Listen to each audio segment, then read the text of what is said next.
الحمد للہ وکفا وسلام علی عبادہ الذین اصطفیٰ اشہد ان لا الہ الا اللہ وحدہ لا شریک لہ واشہد ان محمدا عبدہ ورسولہ صلی اللہ علیہ وآلہ وسلم۔ اللہم صلی علی محمد وعلی آل محمد کما صلیت علی ابراہیم وعلی آل ابراہیم انک حمید مجید۔ اللہم بارک علی محمد وعلی آل محمد کما بارکت علی ابراہیم وعلی آل ابراہیم انک حمید مجید۔ اما بعد فاعوذ باللہ السمیع العلیم من الشیطان الرجیم من حمزہ ونفخہ ونفثہ بسم اللہ الرحمن الرحیم۔ وَلَقَدْ أَنزَلْنَا إِلَيْكَ آيَاتٍ بَيِّنَاتٍ وَمَا يَكْفُرُ بِهَا إِلَّا الْفَاسِقُونَ أَوَكُلَّمَا عَاهَدُوا عَهْدًا نَبَذَهُ فَرِيقٌ مِّنْهُمْ بَلْ أَكْثَرُهُمْ لَا يُؤْمِنُونَ وَلَمَّا جَاءَهُمْ رَسُولٌ مِّنْ عِنْدِ اللَّهِ مُصَدِّقٌ لِمَا مَعَهُمْ نَبَذَ فَرِيقٌ مِّنَ الَّذِينَ أُوتُوا الْكِتَابَ كِتَابَ اللَّهِ وَرَاءَ ظُهُورِهِمْ كَأَنَّهُمْ لَا يَعْلَمُونَ۔ اور یقیناً ہم نے نازل کیا ہے آپ کی طرف ان آیات کو جو روشن اور واضح دلائل ہیں، اور ان سے کفر صرف وہی کرتے ہیں جو حد سے گزرے ہوئے ہیں اور اطاعت سے بالکل ہی نکلے ہوئے ہیں۔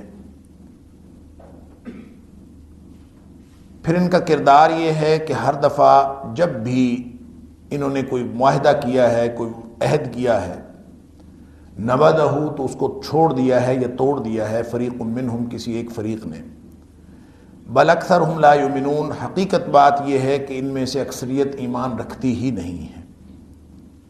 اور جب آیا ان کے پاس ایک رسول صلی اللہ علیہ وآلہ وسلم من عند اللہ، اللہ کی طرف سے، مصدق لما معہم جو تصدیق کرنے والا ہے اس چیز کی جو ان کے پاس ہے، نبذ فریق من الذین اوتوا الکتاب تو چھوڑ دیا ایک گروہ نے ان لوگوں میں سے جن کو کتاب دی گئی تھی، کتاب اللہ وراء ظہورہم اللہ کی کتاب کو انہوں نے اپنے پس پشت ڈال دیا، کأنہم لا یعلمون ایسے جیسے وہ اس کو جانتے ہی نہیں تھے۔ بنی اسرائیل اور خاص طور پر یہود ان کے کردار کے حوالے سے اور جو ان کی نافرمانیاں تھیں ان کے حوالے سے اللہ کریم نے اس پورے قرآن پاک کے حصے میں جو گزشتہ کئی روز سے ہم اس کا مطالعہ کر رہے ہیں، اس میں اللہ کریم نے ان کا کردار بیان کیا ہے، یا یوں سمجھ لیجئے کہ ان کو چارج شیٹ کیا ہے، اور فکری طور پر اور عملی طور پر جتنی گمراہیاں ان کے اندر پائی جاتی تھیں ان کا ذکر فرمایا ہے، اور اس سے پہلے ان انعامات کا ذکر بھی تھا جو ان کے اوپر کیے گئے، اور اسی ضمن میں ان کے جو کچھ دعاوی تھے، کچھ دعوے تھے، ان کا ذکر بھی کیا ہے کہ وہ دعویٰ ایمان رکھتے تھے، پھر ان کا دعویٰ تھا کہ ہم اللہ اور اس کے رسول کے پیارے ہیں اور ہم اللہ کے بیٹے ہیں، نحن ابناء اللہ و احباؤہ، اللہ کے پیارے اور اللہ کے بیٹے ہیں، اس کا ذکر بھی کیا۔ اور یہاں ان آیات کے اندر ان کا جو دعویٰ ایمان ہے، اور وہ بھی دعویٰ اس طرح سے کہ ہم قرآن پر ایمان نہیں رکھتے، ہم اس کتاب پر ایمان رکھتے ہیں جو ہمارے اوپر نازل ہوئی، یعنی تورات، تو اس دعوے کا پول کھولا گیا ہے کہ یہ اپنے اس دعوے میں بھی جھوٹے ہیں، یہ تورات پر بھی ایمان نہیں رکھتے، ان کی حقیقت یہ ہے۔ اور اس آیت میں جو میں نے تلاوت کی، آیت نمبر 99، یہ ہم نے پچھلے درس میں بھی اس کو کسی حد تک دیکھا تھا، تو اس میں اللہ کریم نے اگر گزشتہ دو آیات کو ملحوظ رکھیں کہ جبریل علیہ السلام کے ساتھ وہ کہتے ہیں ہماری دشمنی ہے، اور اللہ تعالیٰ نے فرمایا کہ جس کی جبریل کے ساتھ دشمنی ہے وہ تو ایسے ہی ہے جیسے اللہ کے ساتھ دشمنی ہے، جبریل علیہ السلام کو اپنی مرضی سے کچھ تھوڑی کرتے ہیں۔ اور پھر اللہ کریم یہاں پہ اس آیت میں یہ فرما رہے ہیں کہ دیکھیں تمہارے اپنے ذاتی احساسات جو مرضی ہوں، جو بینات اور جو روشن دلائل اس سے پہلے تمہارے پاس آ چکے ہیں، اس سے پہلے ہی اللہ تعالیٰ وہ واضح اور روشن دلائل نازل کر چکا ہے اور پھر نبی کریم صلی اللہ علیہ وآلہ وسلم پر نازل کیے ہیں۔ ان سے صرف وہ منہ موڑ سکتا ہے جو بالکل حد سے گزرا ہوا ہو، جس کے دل میں رتی بھر ایمان ہو، وہ سوچتا ہے بیٹھ کے کہ ان دلائل کی روشنی میں مجھے کچھ فکر کرنی چاہیے، اور کچھ نہ کچھ تو وہ اس کو ماننے پر تیار ہوتا ہے۔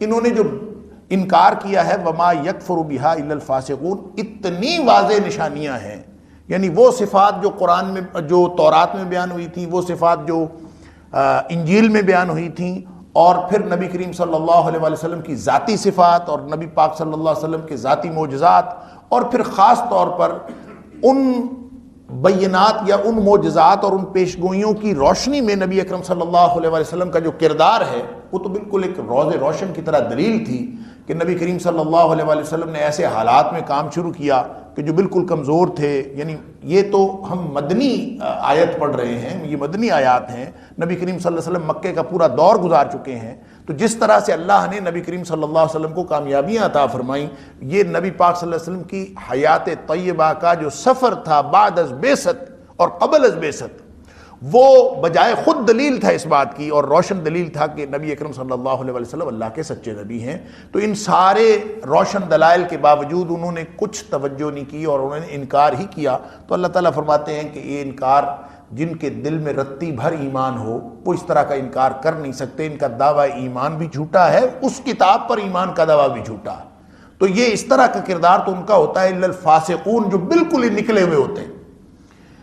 تو فاسق نافرمان کو کہتے ہیں، اور یہ بات پہلے بھی کئی دفعہ ہو چکی کہ بالکل جو نکل جائے، یعنی فسق عربی زبان میں کھجور کی گٹھلی کو اگر کھجور کو دبایا جائے اور وہ پھدک کے اس کے باہر نکل جائے، بالکل ہی اس کا کوئی تعلق اس کے ساتھ نہ رہے، تو اس کو فسق کہتے ہیں۔ تو اصطلاح میں فاسق وہ ہے، ادنا درجے کا فسق بھی ہوتا ہے اور بہت اگلی سطح کا فسق بھی ہوتا ہے۔ تو یہاں یہ فرمایا جا رہا ہے کہ یہ بالکل اگلی سطح کے فاسق ہیں، بالکل ہی نکلے ہوئے ہیں، ان کا کوئی تعلق نہیں ہے ایمان کے ساتھ اور کسی بھی طرح کی انسانیت کے ساتھ۔ اور اس کی دلیل یہ ہے کہ جب بھی انہوں نے کوئی وعدہ کیا، پورا ٹریک ریکارڈ ان کا، پوری ہسٹری ان کی یہ ہے کہ جب بھی انہوں نے کوئی وعدہ کیا نبذہ فریق منہم، تو ان میں سے کسی نہ کسی گروہ نے اس کو چھوڑ دیا، بلکہ توڑ دیا۔ نبذہ کا مطلب چھوڑ دینا بھی ہوتا ہے، توڑ دینا بھی ہوتا ہے، تو اس کو توڑ دیا، وعدہ کیا اور وعدہ توڑ دیا۔ انہوں نے کوئی آج نہیں کیا کہ پیشگوئیاں پڑھ کے نبی کریم صلی اللہ علیہ وسلم کے بارے میں تورات میں اور انجیل میں اور نبی کریم صلی اللہ علیہ وسلم کو پہچاننے کے باوجود انکار کیا، یہ پہلی دفعہ نہیں ہوا، یہ تو ہمیشہ ہوتا رہا۔ کلما عاہدوا وکلما عاہدوا عہدا نبذہ فریق منہم، ہمیشہ یہ ہوتا رہا۔ بل اکثرہم لا یؤمنون، رتی بھر ایمان ہوتا تو ان کا یہ کردار نہ ہوتا۔ حقیقت بات یہ ہے کہ بل اکثرہم لا یؤمنون، ان کے دل میں ایمان ذرہ بھر بھی نہیں ہے، اگر ہوتا تو یہ اس طرح کا کردار نہ رکھتے۔ ولما جاءہم رسول من عند اللہ، ان کی پوری تاریخ یہ ہے کہ وہ وعدے توڑتے ہیں، ان کی پوری تاریخ یہ ہے کہ وہ عہد شکنی کرتے ہیں۔ لہٰذا آپ اگر یہود کی تاریخ دیکھیں ان کے یعنی ہسٹوریکل پرسپیکٹیو میں، تو وہ ساری کی ساری اصل میں عہد شکنی کی تاریخ۔ آپ انعامات کا ذکر کر لیں، آپ نافرمانیوں کا ذکر کر لیں، اللہ کی سزاؤں کا ذکر کر لیں، جتنا بھی ان کو سورہ بقرہ کے اندر یہاں چارج شیٹ کیا گیا ہے یا قرآن میں جگہ جگہ ان کا جو کردار بیان کیا گیا ہے، یا ادروائز آپ یہود کی ہسٹری پڑھ لیں، تو ساری کی ساری اگر اس کو کسی ایک نقطے پر مرکوز سمجھ لیا جائے تو وہ عہد شکنی کی تاریخ۔ لہٰذا عہد جو ہے وعدہ کر کے اللہ سے پھر جانا، اور اللہ تعالیٰ نے یہاں بھی اور خاص طور پر سورۃ المائدہ کے اندر اللہ تعالیٰ نے بار بار اس کا ذکر کیا ہے کہ یہ بدبخت وعدہ کر کے پھرے، انہوں نے وعدہ کیا تھا۔ اور عہد ان العہد کان مسئولا، وعدہ تو جو بھی کوئی شخص کرے گا وہ تو پوچھا جائے گا، اور جو وعدہ پورا نہیں کرتا، ایک جنرل اصول نبی کریم صلی اللہ علیہ وسلم نے دے دیا، لا دین لمن لا عہد لہ، یہ جس کا جو وعدہ پورا نہیں کرتا اس کا کوئی دین ہی نہیں ہے۔ یہودیت، عیسائیت خود ساختہ مذاہب ہوں، دین ہو، دین کا مطلب ہے کوئی ڈسپلن۔ کسی شخص کے اندر، کسی گروہ کے اندر ذرہ بھر بھی کوئی ڈسپلن ہو، چاہے وہ دنیاوی ڈسپلن ہو، تو کم از کم وعدہ خلافی نہیں کرتا، عہد شکنی نہیں کرتا۔ تو لا دین لمن لا عہد لہ کا مطلب یہ ہے کہ عہد شکنی کا مرتکب صرف وہ ہوتا ہے جو ہر طرح کے ڈسپلن سے بالکل خالی ہوتا ہے، وہ کبھی بھی کسی بھی قانون کو نہیں مانتا۔ یہ نہیں ہے کہ صرف اللہ کے دین کو نہیں مانتا، بلکہ وہ اپنے بنائے ہوئے دین، خود ساختہ دین کو بھی نہیں مانتا۔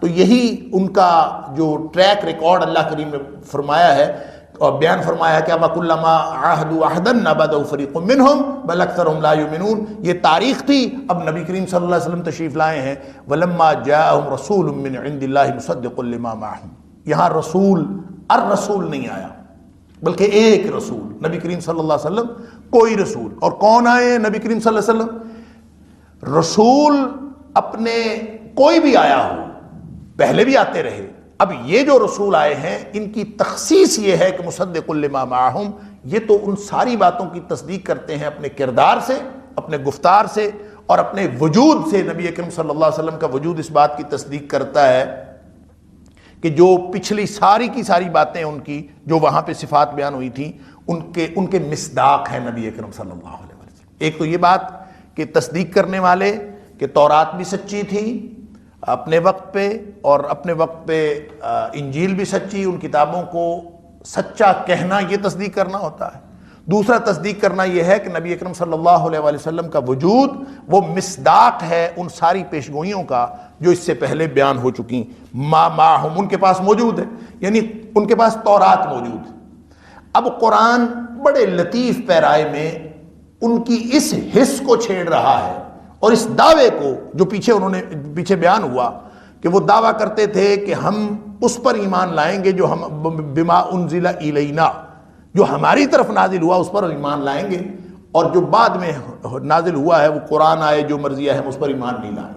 اب قرآن کہتا ہے ذرا اس کی طرف دیکھو کہ اگر تمہارا ایمان ہوتا تو اسی کے مصداق تو نبی کریم صلی اللہ علیہ وسلم ہیں۔ نبی پاک صلی اللہ علیہ وسلم وہی صفات آپ کے اندر جو ساری کی ساری پہلے بیان ہوئی ہیں تمہاری تورات کے اندر، تمہاری انجیل کے اندر، جس کے اوپر ایمان رکھنے کا تم دعویٰ رکھتے ہو، لیکن اس کے باوجود تمہارا حال کیا ہے؟ نَبَذَ فَرِيقٌ مِّنَ الَّذِينَ أُوتُوا الْكِتَابَ، یہ اب جن کو کتاب دی گئی تھی ان میں سے ایک بڑے گروہ نے اس کو چھوڑ دیا۔ یہ بڑے گروہ اس لیے کہا گیا ہے کہ ان میں سے کچھ لوگ تو تھے جو مسلمان ہو گئے، جیسے عبداللہ بن سلام رضی اللہ تعالیٰ عنہ اور ان کے ساتھی تھے، تو یہ لوگ مسلمان ہو گئے، سارے کے سب کے سب نے انکار نہیں کیا، لیکن ایک گروہ نے انہوں نے انکار کیا۔ اور انکار کرنے کا مطلب کیا ہے؟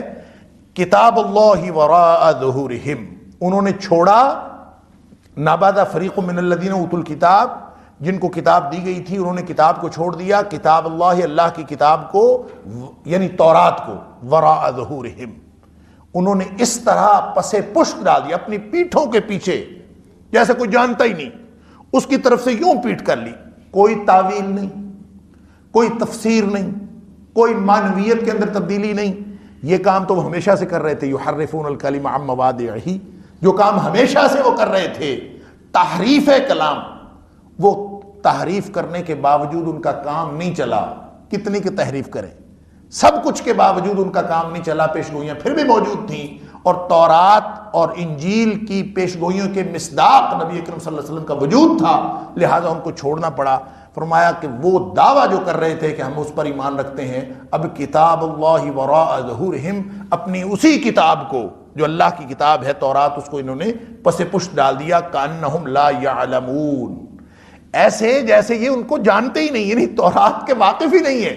اب تورات کے قرآن کے واقف نہیں بنتے، نہ بنو، اور کم از کم تورات کے واقف تو بنو، جس کا تم دعویٰ کر رہے ہو کہ ہم تورات کو مانتے ہیں، تو صرف تورات کو بھی اگر مان لو تو نبی اکرم صلی اللہ علیہ وآلہ وسلم کے وجود کو ماننا پڑے گا۔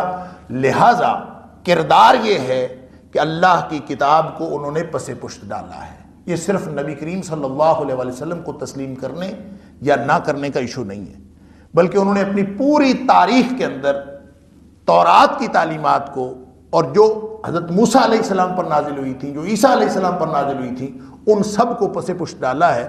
اور جو بھی قوم، دیکھیں ہر قوم کا ایک ہر فرد کی اور ہر قوم کی ایک ضرورت ہوتی ہے کہ وہ زندگی کا ڈسپلن قائم کرنے کے لیے یا زندگی کو کامیاب بنانے کے لیے اپنے آپ کو کسی بھی ضابطے کا پابند بنائے۔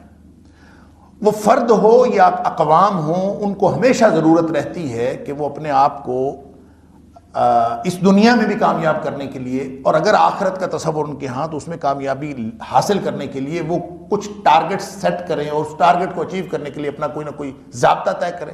تو ضابطے کے بغیر نہیں ہوتا. ہر شخص کے بنیادی مسائل ہیں. دیکھیں کوئی بھی شخص دنیا میں کوئی شخص جو ہے وہ کسی ہدایت سے مستغنی نہیں ہو سکتا.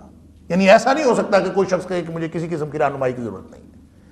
انسان کو بنایا ہی اللہ کریم نے ایسا ہے, اس کی نیچر ایسی ہے کہ وہ معاشرت پسند ہے, اور معاشرت پسند بھی اسی وجہ سے ہے کہ تنہائی میں بہت سارے سوالوں کو اس کو جواب نہیں ملتا, وہ پھر جواب مانگتا ہے. اللہ کریم نے فرمایا فَاسْأَلُوا أَهْلَ الذِّكْرِ إِن كُنتُمْ لَا تَعْلَمُونَ, جس بات کا علم نہ ہو تم ان لوگوں سے پوچھ لیا کرو جن کو علم ہے. تو اس لیے انسان کو بہر صورت پوچھنا پڑتا ہے, اور اپنے ان سوالات کی تسکین کے لیے جو انسان کے اندر سے اٹھتے ہیں, یا یوں کہہ لیجئے جو نفسیاتی تجسس ایک اللہ کریم نے یا فطری تجسس اللہ تعالیٰ نے ہر انسان کے اندر رکھا ہے کہ وہ ہر چیز کے بارے میں جاننا چاہتا ہے, اور جان کر پھر اپنا ایک راستہ بنانا چاہتا ہے. اس فکری اور اس فطری تجسس کے لیے اور اس کی تسکین کے لیے اللہ تعالیٰ مختلف مواقع پر وحی نازل کرتا رہا. ان الدین عند اللہ الاسلام, کون سا دین؟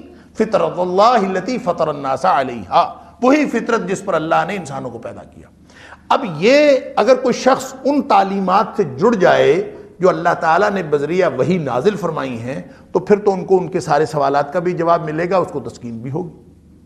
لیکن اگر کوئی شخص اس سے نہیں جڑتا, اور خاص طور پر وہ قوم جو دعویٰ کر رہی ہو کہ ہم اس کتاب کے ماننے والے ہیں, جو دعویٰ نہیں کرتے اس کے ماننے والے, انہوں نے الگ کوئی ڈسپلن قائم کیا ہوتا ہے, انہوں نے ان سوالات کے جواب کے لیے کچھ نہ کچھ پہلے سے حاصل کر رکھا ہوتا ہے, یا انہوں نے ان سوالات کو اگنور کر دیا ہوتا ہے. جیسا کہ ہم مغرب کی تہذیب کو دیکھتے ہیں کہ مغرب کی تہذیب نے انسان کے مادی سوالات کا جواب دینے کے لیے ساری ترقیاں کر لی, لیکن جو اس کا روحانی پہلو ہے انسان کی شخصیت کا, اس کے جوابات کے لیے انہوں نے کبھی کوئی کوشش کاوش ہی نہیں کی, اس کو انہوں نے اگنور ہی کر دیا ہے. لہٰذا ایک پورا نصف حصہ, آدھا حصہ انسان کی شخصیت کا وہ اہل مغرب کے ہاں ان کی ساری ترقی کے باوجود وہ موجود ہی نہیں, جس کو آپ اسپریچویلٹی کہتے ہیں, جس کو آپ روحانیت کہتے ہیں. انسان کا جو روحانی حصہ ہے اس کی تسکین کے لیے ان کے پاس کچھ نہیں.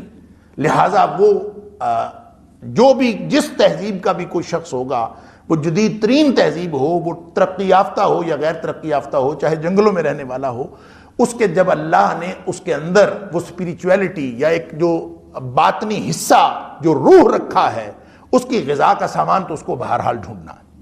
پھر اس کے انسان کے اس کے ساتھ جڑے ہوئے بہت سارے ظاہری اور باطنی مسائل ہیں جن کا حل انسان ڈھونڈتا ہے.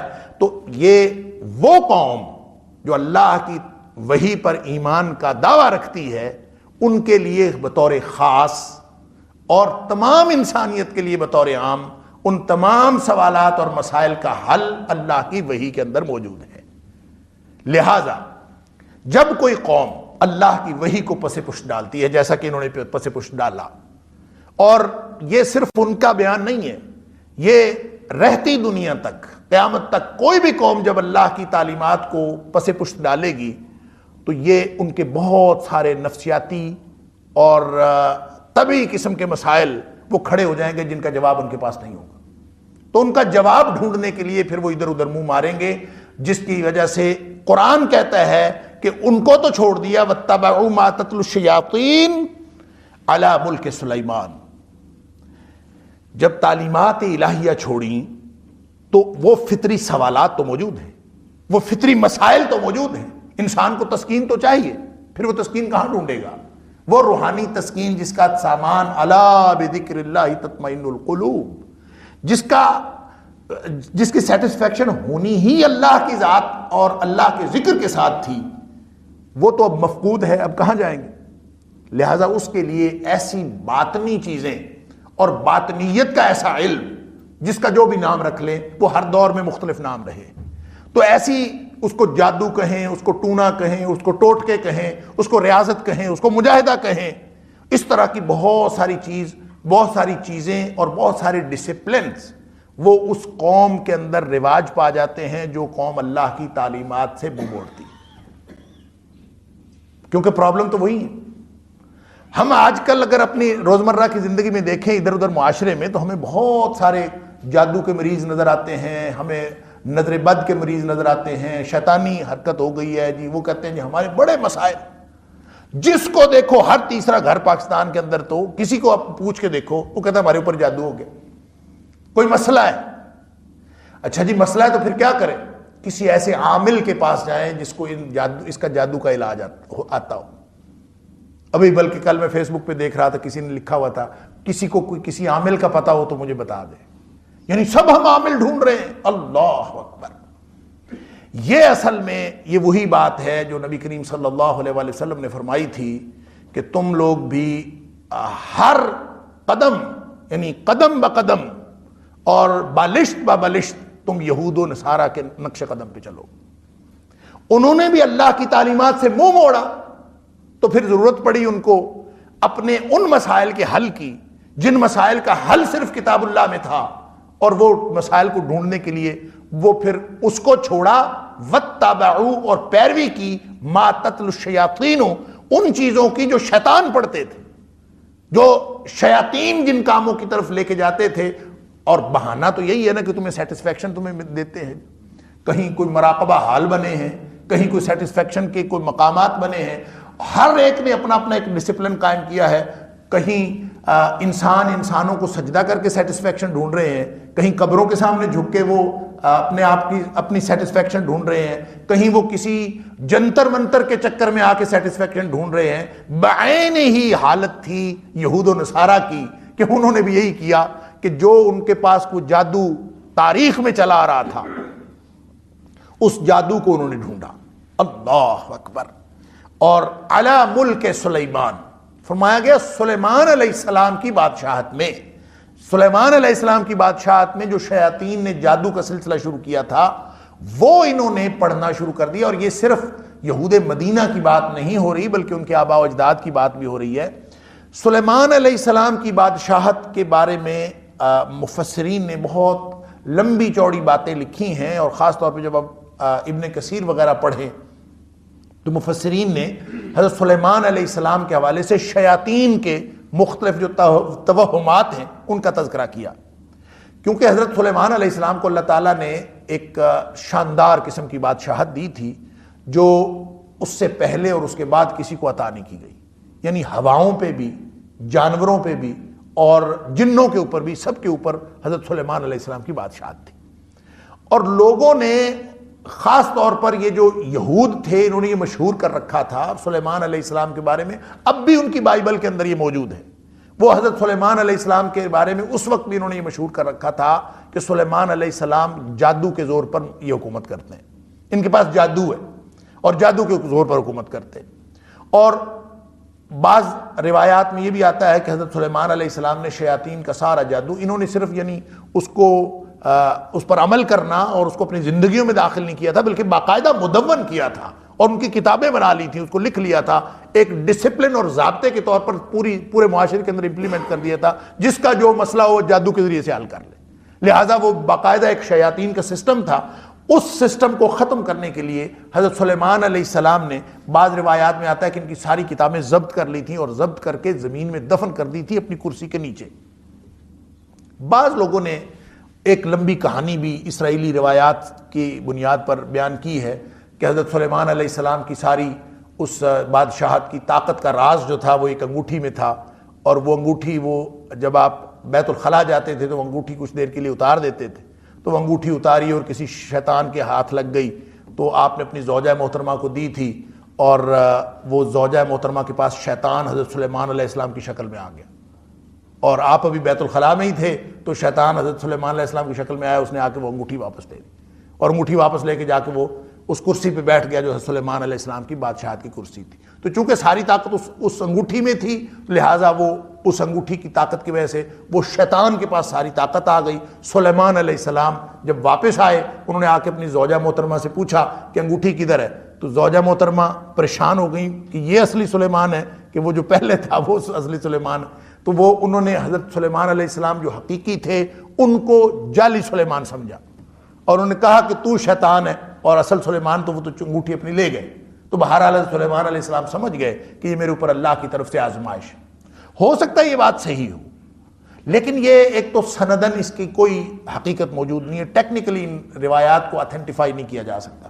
دوسری بات یہ ہے نبیوں کے اوپر اللہ تعالیٰ اس طرح کی آزمائشیں ڈالتا رہتا ہے، آزمائش ہو سکتی ہے، لیکن جو یہود نے حضرت سلیمان علیہ السلام کا جو ان کی شخصیت کی جو پکچر پورٹرے کی ہے بائبل کے اندر، اور وہ کرتے آئے ہیں صدیوں تک، اس کو اگر بنظر غائر دیکھیں اور اس کا مطالعہ کریں تو بات سمجھ میں آتی ہے کہ یہ ساری روایتیں انہی کی بنائی ہوئی ہیں، یہ من گھڑت روایتیں ہیں حضرت سلیمان علیہ السلام۔ اور وہ کہتے ہیں کہ وہ جب شیاطین نے اس کے اوپر پھر حکومت کی، حضرت سلیمان علیہ السلام کچھ عرصہ رہے، اور انہوں نے پھر اس جو شیطان جو سلیمان علیہ السلام کی شکل میں حکومت کرتا رہا، اس نے وہ کتابیں، سارے جادو کا سارا ذخیرہ اپنے پاس جمع کر لیا تھا اپنی کرسی کے نیچے، اور پھر جب حضرت سلیمان علیہ السلام آئے تو انہوں نے اس میں سے نکالا، یا پھر بعد میں لوگوں نے اس میں سے نکالا۔ بہرحال حضرت سلیمان علیہ السلام کی بادشاہت میں شیاطین جادو کرتے تھے۔ یہ ایک تو یہاں سے یہ قرآن کے اس بیان سے یہ بات سمجھ میں آتی ہے۔ ان روایات کو کہ سلیمان علیہ السلام کے اوپر اس طرح کی کوئی آزمائش آئی تھی یا نہیں آئی تھی، لیکن یہ آزمائش ہمیشہ اللہ کریم کی طرف سے پازیٹیو اور نیگیٹو، یعنی شیطان کی پوری قوت اللہ تعالیٰ نے شیطان کو عطا کی ہوئی ہے اور مہلت عطا کی ہوئی ہے۔ شیطان اپنا زور لگا رہا ہے اور اس کے لشکر اپنا زور لگا رہے ہیں، اور اللہ کریم نے اپنے بندوں کو جو قوت عطا کی ہے وہ صرف اور صرف اپنی کتاب کے ذریعے سے عطا کی ہے۔ جو کتاب کو چھوڑتے ہیں ان کو پھر ڈھونڈنا پڑتا ہے ادھر ادھر، اور ان کے پاس اور کچھ نہیں ہوتا سوائے، اور یہ جو جعلی عامل بنے ہوتے ہیں، انسان اس کے چنگل میں پھنستا ہی اس وقت ہے جب وہ اللہ کی کتاب کو چھوڑ دیتا ہے۔ لہٰذا انہوں نے، یہود کا کردار یہ تھا کہ انہوں نے ایک تو وہ جادو ڈھونڈا جو سلیمان علیہ السلام کے دور میں تھا، دوسرا جادو انہوں نے وہ ڈھونڈا جس کا ذکر ایک فقرے کے بعد ہے، وما انزل علی الملکین ببابل ہاروت و ماروت، یہ درمیان میں سے میں چھوڑ رہا ہوں۔ دوسرا انہوں نے وہ ڈھونڈا وما انزل، اور جو نازل کیا گیا تھا علی الملکین، دو فرشتوں پر، ہاروت اور ماروت نام کے دو فرشتے جو ان پر نازل کیا۔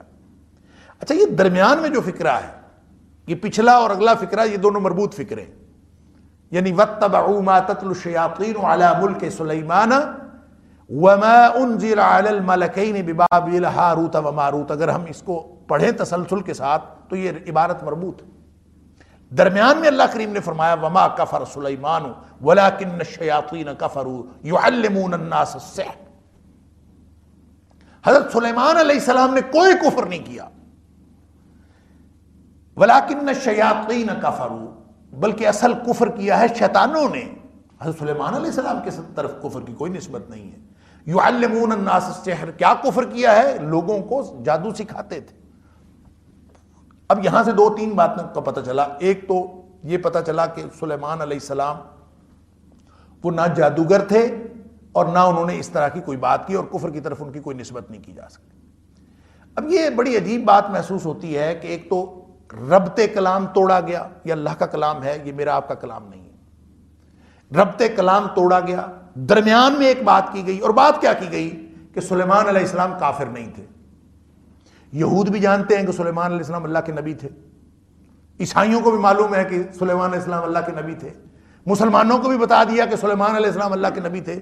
اور اللہ کا نبی جو ہوتا ہے وہ تو ایمان کا مظہر ہوتا ہے، اس کی طرف کفر کی نسبت کی کیسے جا سکتی؟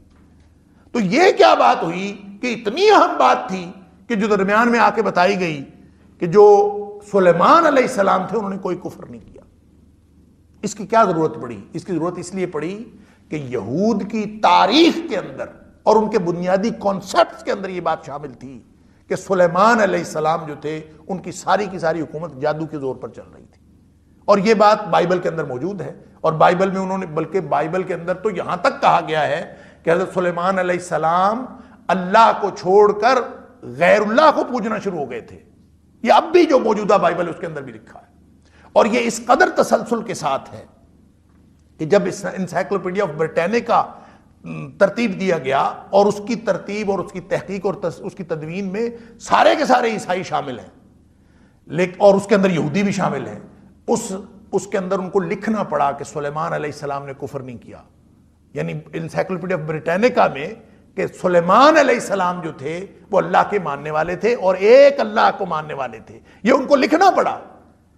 یہ وہی حقیقت ہے جو اللہ کا قرآن 1500 سال پہلے بتا رہا ہے کہ جو تم جو سمجھ رہے ہو، اصل میں ان کے ان خیالات کے اوپر ان تصورات کے اوپر ضرب لگانا مقصود تھا کہ تم نے جو چیزیں منسوب کر رکھی ہیں حضرت سلیمان علیہ السلام کی طرف، اگر وہ منسوب رہیں یا اس کا شک بھی رہے کہ شاید سلیمان علیہ السلام کے پاس جادو ہو، شاید ایسا ہو، آخر طاقت تو اتنی تھی، ہواؤں کے اوپر ان کی حکومت چلتی تھی، وہ ہوا کو کہتے تھے ادھر آ جا، ہوا اڑا کے لے جاتی تھی ان کا تخت، وہ جنوں کو جو حکم دیتے تھے جن بھی ان کا حکم مانتے تھے، پرندوں کی بولیاں وہ جانتے تھے، ہر چیز کے اوپر ان کی حکومت چلتی تھی. تو یہ شک تو پڑ سکتا تھا نا کہ شاید ان کا تعلق کسی کوئی جادوئی قوت کے ساتھ ہو. جادو اصل میں سحر یا جادو اس کو کہتے ہیں جس کا سبب معلوم، ایسے اثر کو کہتے ہیں سحر، ایسے اثر کو کہتے ہیں جس کا سبب معلوم نہ ہو. یعنی لغت کے اعتبار سے سحر ایسے کسی بھی اثر کو یا کسی بھی عمل کو یا کسی بھی اثر کا اظہار جو ہم دیکھتے ہیں جس کا سبب مخفی ہو، معلوم نہ ہو، اس کو ہم جادو کہہ دیتے ہیں. جیسے کوئی بھی کسی چیز کے اندر تاثیر ایسی دیکھتے ہیں جو عام طبعی تاثیر سے زیادہ ہوتی ہے، ہم کہتے ہیں اس میں تو جادو ہے. کوئی نبی کریم صلی اللہ علیہ وسلم نے فرمایا کہ بعض کلام ایسے ہوتے ہیں ان کے اندر جادو ہوتا ہے. کیوں؟ اس کا مطلب یہ کلام کے اندر تاثیر اتنی ہوتی ہے کہ جو بظاہر لفظوں کی تاثیر نہیں ہوتی بلکہ اس کے پیچھے کوئی نہ کوئی تاثیر ہوتی. علماء کہتے ہیں، اسلاف یہ کہتے ہیں کہ گفتگو جو ہوتی ہے یا کسی کا کلام جو ہوتا ہے، نبی کریم صلی اللہ علیہ وسلم نے جو بات فرمائی کہ بعض کلام جو ہیں وہ ان کے اندر جادو ہوتا ہے، اس کا مطلب یہ ہوتا ہے کہ اس کے پیچھے عمل کی قوت اتنی ہوتی ہے کہ وہ ایک سادہ فقرہ بھی اپنے پیچھے بڑی تاثیر رکھتا ہے، اور چونکہ اس کا پس منظر ہوتا ہے اس کی وجہ سے اس کے اندر تاثیر ہوتی ہے. تو جب تاثیر کا سبب مخفی ہو، کسی کو معلوم ہی نہ ہو، ایک آدمی ساری زندگی بیسیوں نہیں ہزاروں اور سینکڑوں اور ہزاروں دفعہ سورہ فاتحہ پڑھ کے دم کرتا ہے، کوئی اثر نہیں ہوتا. کوئی دوسرا شخص ہے وہ ایک دفعہ بسم اللہ الرحمن الرحیم پڑھ کے پھونک مارے، اثر ہو جاتا ہے. یہ کیا فرق ہے؟ فرق صرف اتنا ہے کہ ایک بندے نے ساری زندگی گزاری ہے اللہ کی مرضی سے، جب اس نے اللہ کی نہیں موڑی اور پوری زندگی اس نے اللہ کی اطاعت کی ہے، تو جب وہ بسم اللہ الرحمن الرحیم پڑھ کے بھی پھونک مارے گا، بلکہ پوری بسم اللہ الرحمن الرحیم نہ بھی پڑھے، بسم اللہ پڑھ کے پھونک مارے تو بھی اس کے اندر تاثیر ہوگی، کیونکہ اس کے پیچھے پوری زندگی کی تاثیر. وہ سبب ہمارے ہاں مخفی ہوتا ہے. جب ہمارے ہاں سبب مخفی ہوتا ہے ہم کہتے ہیں یہ جادو ہے، یہ کیا ہے؟ سلیمان علیہ السلام کو جو اللہ تعالیٰ نے طاقت اور قوت دی تھی، لوگوں کو یہ شک ہوا، یہودیوں کو اور شیاطین نے یہ خامخواہ بات پھیلا دی کہ حضرت سلیمان علیہ السلام جو تھے ان کے پاس جادو کی انگوٹھی تھی، ان کے پاس جادو کا کوئی چیز تھی، اس لیے کہ جس چیز کی ہمیں سمجھ نہ آئے ہم اس کو جادو کہہ دیتے ہیں، جس چیز کا سبب مخفی ہو ہم اس کو جادو کہہ دیتے ہیں. اور پھر اللہ تعالیٰ انبیاء کو معجزات بھی عطا کرتا ہے، معجزات کا سبب بھی معلوم نہیں ہوتا. یہ ہے وہ بنیادی وجہ کہ ہم ہمیشہ خلط مبحث کا شکار رہتے ہیں اور اس غلط فہمی اور اس اختلاط اور شبہ میں رہتے ہیں کہ پتہ نہیں یہ جادو ہے کہ پتہ نہیں معجزہ. حالانکہ معجزے اور جادو کے اندر بڑا بنیادی فرق ہے کہ ایک یہاں پہ یہ جو آیات ہیں اس کے اندر اللہ کریم نے اس فرق کو بھی واضح کیا ہے اور آگے بات چلے گی. لیکن بنیادی فرق یہ ہے کہ سحر یا جادو کا سبب مخفی ہوتا ہے لیکن وہ بے سبب نہیں ہوتا، سبب موجود ہوتا ہے. طبعی سبب کے بغیر جادو نہیں ہوتا. جادو جتنا مرضی سخت قسم کا جادو ہو، دیکھیں جادو تین طرح سے اس کے اثرات ہو سکتے ہیں. اثر ہے نا، اصل میں جادو وہ اثر ہے جس کا سبب مخفی ہو. القاموس میں بھی اس کی یہی ڈیفینیشن کی گئی. تو اثرات تین قسم کے انسان دیکھتا ہے. ایک تو یہ اثر ہو سکتا ہے کہ انسان کے حواس کے اوپر اثر ہو جائے، جیسے قرآن کہتا ہے کہ جب رسیاں پھینکی تھیں نا جادوگروں نے حضرت موسیٰ علیہ السلام کے دور میں، جب رسیاں پھینکی تھیں تو وہ رسیاں سانپ نہیں بنی تھیں بلکہ سحروا اعین الناس، انہوں نے لوگوں کی آنکھوں پہ جادو کیا تھا اور لوگ یہ سمجھتے تھے کہ یہ رسیاں سانپ ہیں، حالانکہ وہ سانپ بنی نہیں تھیں. تو اس کا مطلب یہ ہے کہ حواس کے اوپر ایک اثر ہوتا ہے اور اس تاثیر کی وجہ سے لوگ سمجھنا شروع ہو جاتے ہیں کہ یہ شاید ایسے ہے، وہ ایسے حقیقت میں ویسے نہیں ہوتا. اور وہ ظاہر ہے رسیاں ہی رہتی ہیں، جو طبعی بات ہوتی ہے وہ تو ویسی کی ویسی رہتی ہے. یہ صرف اور صرف آنکھوں کے اوپر ایک دھوکہ طاری کیا جاتا ہے جس دھوکے کی وجہ سے انسان مبتلا ہو کے اس کو کچھ وقت کے لیے ویسا سمجھنا شروع کر دیتا ہے. تو پہلا اثر تو یہ ہے جو حواس کے اوپر ہوتا ہے. دوسرا جادو کی وہ قسم ہے جو شیاطین کے ذریعے سے، شیاطین چونکہ جادوگروں کے دوست ہوتے ہیں اور وہ شیاطین ان دوست جادوگروں کے کہنے پر وہ اس طرح سے عمل کرتے ہیں جس طرح سے وہ جادوگر چاہتے ہیں، ان کے ذریعے سے وہ کام کرتے ہیں۔ اور تیسری قسم یہ ہے کہ ہو سکتا ہے کہ کسی چیز کی حالت ہی بدل جائے، یعنی جادو ہو اور اس کی حالت بدل جائے۔ مثلا کوئی کہتا ہے کہ جادو سے کسی آدمی کو پتھر بنا دیا، یا پتھر کو گھوڑا بنا دیا، فلاں چیز کو فلاں چیز بنا دیا، تو یہ بعض لوگ اس کو تسلیم نہیں کرتے، وہ کہتے ہیں کہ جادو کے اندر یہ طاقت نہیں ہوتی کہ وہ کسی چیز کو تبدیل کر دے۔ لیکن اس کی دلیل ایک حدیث میں آتی ہے کہ ہو سکتا ہے یہ تبدیلی کا بھی امکان ہو جادو کے ذریعے سے، کہ حضرت کعب الاحبار، یعنی یہ موطا امام مالک کے اندر ایک روایت ہے کہ حضرت کعب الاحبار جو ہیں وہ کہتے ہیں کہ میرے ساتھ یہودیوں نے جو کچھ کیا ہے، یعنی اس وقت کے ان کے جو ہم اثر یہودی تھے، انہوں نے جو کچھ کیا ہے، اگر وہ کہتے ہیں میرے پاس کلمات نہ ہوتے، لولا کلمات اقولہن، اگر میرے پاس کلمات نہ ہوتے نا جن کو میں روز پڑھتا رہا ہوں، لجعلتنی الیہود حمارا، تو مجھے یہ یہودی گدھا بنا دیتے۔ یعنی ان کا یہ اپنا قول موطا امام مالک میں، یعنی اس کا مطلب یہ ہوا کہ ان کے پاس جو جادو تھا، یہود مدینہ کے پاس بھی، وہ اپنے جادو کے ذریعے سے، اور بہت سارے جادو کی ہمیں واقعات ملتے ہیں حدیث کے اندر، حتیٰ کہ نبی کریم صلی اللہ علیہ وآلہ وسلم کے اوپر جادو کیا گیا، لبید بن عاصم نے کیا، اور بہت سارے یہودی جادوگر مدینہ کے اندر موجود تھے اور جادو کا کام کرتے تھے۔ تو حضرت کعب الاحبار کہتے ہیں کہ گویا ان کے پاس اتنا شدید قسم کا جادو ہے کہ اگر میں وہ کلمات نہ پڑھتا، لولا کلمات، اگر وہ کلمات نہ ہوتے جو میں روز پڑھتا رہا ہوں اور جس کی وجہ سے اللہ تعالیٰ نے مجھے بچایا، تو یہ یہودی تو مجھے گدھا بنا دیتے۔ اس پر بعض لوگوں نے کہا ہے کہ یہ مانوی طور پر بھی ہو سکتا ہے کہ مجھے بیوقوف بنا لیتے، گدھا بیوقوفی کے معنوں میں استعمال ہوتا ہے، تو شاید انہوں نے یہ کہا ہے کہ بیوقوف بنا لیتے۔ لیکن اس کو مانوی طور پر سمجھنے کی ضرورت کیا ہے؟ اس کو ظاہری طور پر بھی اگر سمجھیں تو جادو کے اندر یہ طاقت موجود ہے کہ کسی بھی چیز کی وہ حیات، یعنی انقلاب بھی برپا کر سکتا ہے، وہ تبدیلی بھی کر سکتا ہے اس کے اندر، اور وہ کلمات بھی، بلکہ موطا امام مالک کی وہ جو روایت ہے اس میں وہ کلمات بھی ذکر کیے گئے ہیں کہ وہ کلمات کون سے تھے جو حضرت کعب پڑھتے رہے۔ تو سمجھ میں بات آتی ہے کہ جادو کا توڑ کیسے ہوتا ہے، اور کہیں پہ کوئی اگر جادو ہو تو ہمیں کیا کرنا چاہیے۔ حضرت کعب جو پڑھتے تھے، موطا امام مالک کی روایت حضرت قعقاع بن حکیم رضی اللہ تعالیٰ عنہ راوی ہیں، وہ کہتے ہیں کہ حضرت کعب فرماتے ہیں میں یہ پڑھتا تھا اعوذ بوجہ اللہ العظیم الذی لیس شیء اعظم منہ وبکلمات اللہ التامات التي لا یجاوزہن بر ولا فاجر وباسماء اللہ الحسنى كلها ما علمت منها وما لم اعلم من شر ما خلق وبرأ وذرأ۔ میں یہ پڑھتا تھا کہ میں پناہ پکڑتا ہوں اللہ کی ذات سے جو بہت عظمتوں والی ذات ہے، الذی لیس شیء اعظم منہ، وہ ذات جس سے بڑی کوئی ذات نہیں، یعنی یہ میں پڑھتا تھا جس نے مجھے جادو سے بچایا۔ وبکلمات اللہ التامات التی، اور اللہ کے سارے کلمات کے ذریعے سے میں پناہ پکڑتا ہوں، لا یجاوزہن بر ولا فاجر، جن کلمات سے آگے نہ کوئی نیک نہ کوئی بد بڑھ ہی نہیں سکتا، اس سے آگے جا ہی نہیں سکتا، جتنا مرضی بڑا جادوگر ہو وہ اس سے آگے جا ہی نہیں سکتا۔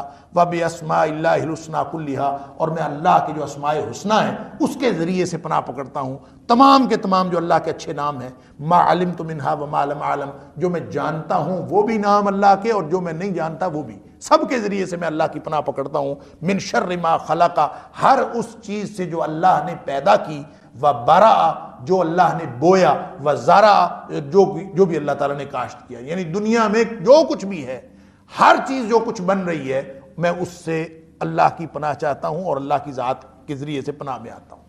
یہ کلمات اگر نہ ہوتے تو وہ مجھے گدھا بنا دیتے۔ اس کا مطلب یہ تینوں قسمیں ہو سکتی، لیکن ایک بات ذہن میں رکھیے کہ جادو جو ہوتا ہے اس کا سبب وہ بے سبب نہیں ہوتا، وہ طبعی اسباب کی بنیاد پر ہوتا ہے، لیکن وہ سبب ہمیں معلوم ہو یا نہ معلوم ہو، وہ کوئی نہ کوئی وجہ اس کے پیچھے ہوتی ہے جو ہمیں معلوم نہیں ہوتی، اور ہم سمجھ رہے ہوتے ہیں کہ شاید یہ کچھ اور ہو رہا ہے، حقیقت میں اس کے پیچھے کوئی شعبدہ، کوئی ایسی چیز، کوئی چھپایا ہوا کوئی دھوکہ وہ موجود ہوتا ہے۔ طبعی سبب جو لوگوں کی نظروں سے چھپا لیا جائے اس کو جادو کہہ دیتے ہیں۔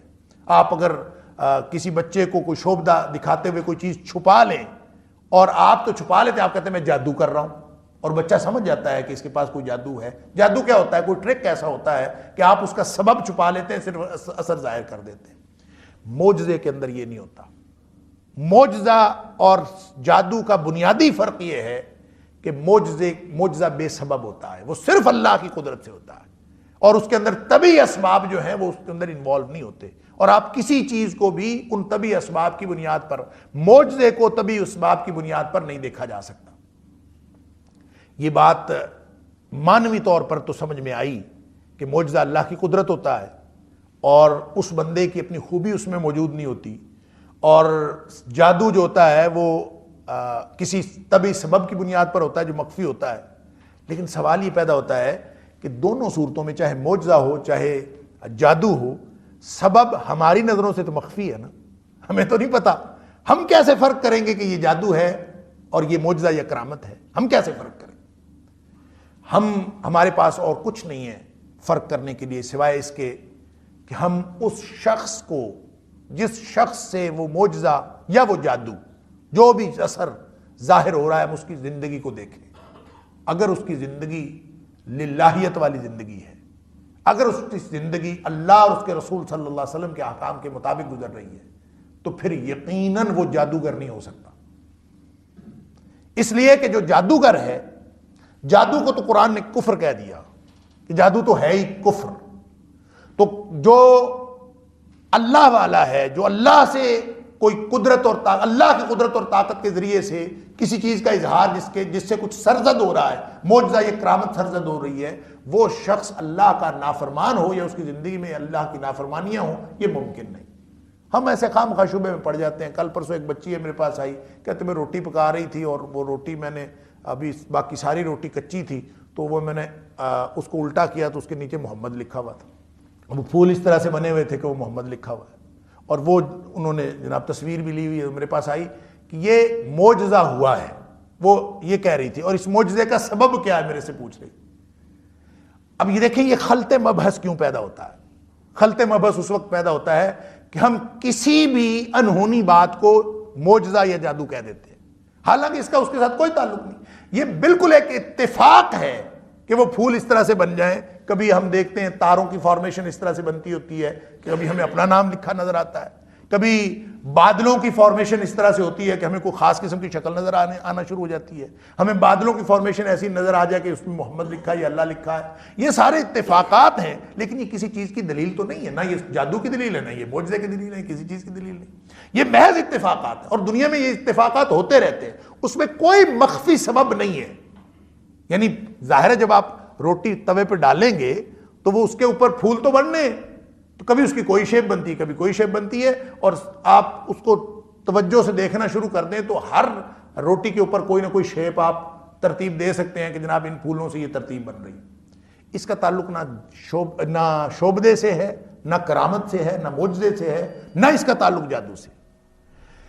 جادو وہ ہوتا ہے جس کا اثر ایسا ہو کہ آپ طبعی سبب اس کا ڈھونڈ ہی نہ سکیں، آپ کو معلوم ہی نہ ہو۔ معجزہ وہ ہوتا ہے کہ اس کا طبعی سبب سرے سے نہیں ہوتا۔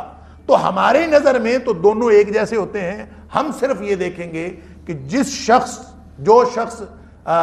اس اثر کو ظاہر کر رہا ہے، اس کی زندگی اللہ اور اس کے رسول صلی اللہ علیہ وسلم کے احکام کے مطابق ہے، تو پھر اس کا مطلب یہ اللہ کی طرف سے ہے۔ نبی کریم صلی اللہ علیہ وسلم نے فرمایا، قرب قیامت کسی شخص کو ہواؤں میں اڑتا دیکھو تو اس کو ولی اللہ نہیں سمجھ لینا، ہو سکتا ہے وہ شیطانی قوتوں کی وجہ سے اڑ رہا ہو۔ تو کیسے پتہ چلے گا؟ پتہ صرف اس طرح سے چلے گا کہ آپ اس کے پاس رہیں، اس کے معمولات دیکھیں، اور آپ دیکھیں اگر وہ اللہ اور اس کے رسول صلی اللہ علیہ وسلم کے احکامات کے مطابق زندگی گزار رہا ہے تو پھر یقیناً اس سے کوئی بھی چیز سرزد ہو سکتی ہے۔ اور معجزے میں اس شخص کی اپنی کاوش کا دخل نہیں ہوتا، ساری کی ساری وہ اللہ کی قدرت ہوتی ہے۔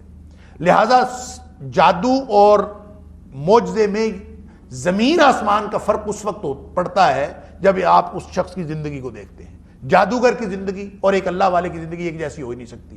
چہ جائے کہ نبی اللہ کا نبی ہو اور اللہ کے نبی کے بارے میں یہ سوچنا کہ وہ جادوگر ہوگا اور جادو کے ساتھ اس کا تعلق ہوگا، یہ ہے بنیادی فرق جو یہاں بتایا جا رہا ہے۔ اور اتنی اہم بات تھی یہ، اس لیے پورا ربط کلام کو توڑ کر درمیان میں یہ بات کی وما کفر سلیمان۔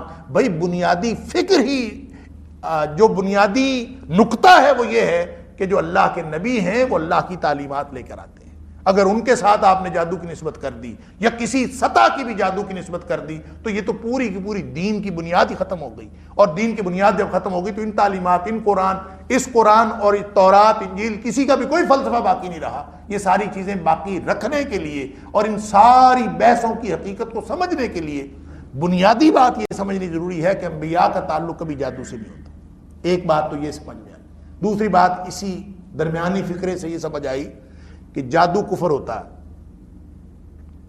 کہ کفر کی تعریف کی نا، وما کفر سلیمان علیہ السلام نے کفر نہیں کیا، ولکن الشیاطین کفروا، کافروں شیاطین نے کفر کیا ہے۔ اور کفر کیا کیا ہے؟ یعلمون الناس السحر، لوگوں کو جادو سکھاتے تھے، یہ ہے کفر۔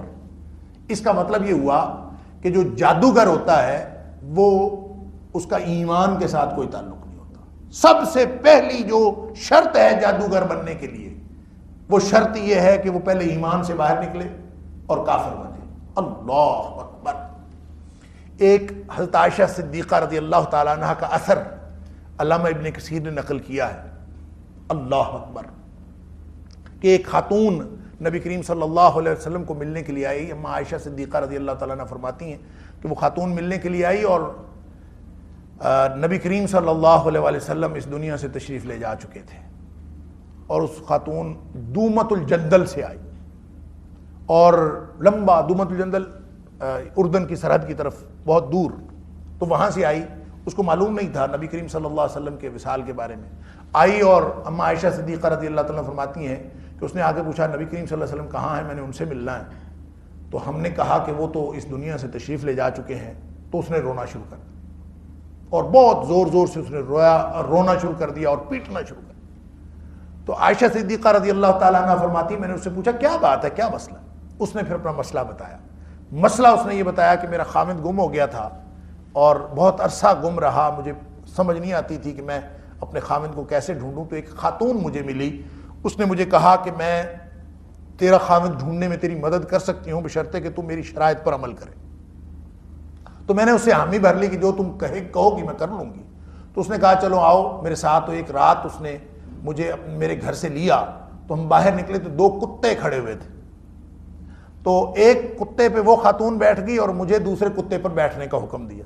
کہتے میں دوسرے کتے بیٹھ گئی، کتے اڑنے لگے، اور تھوڑی دیر بعد جو ہیں وہ کتے دور دراز ایک علاقے میں پہنچ گئے۔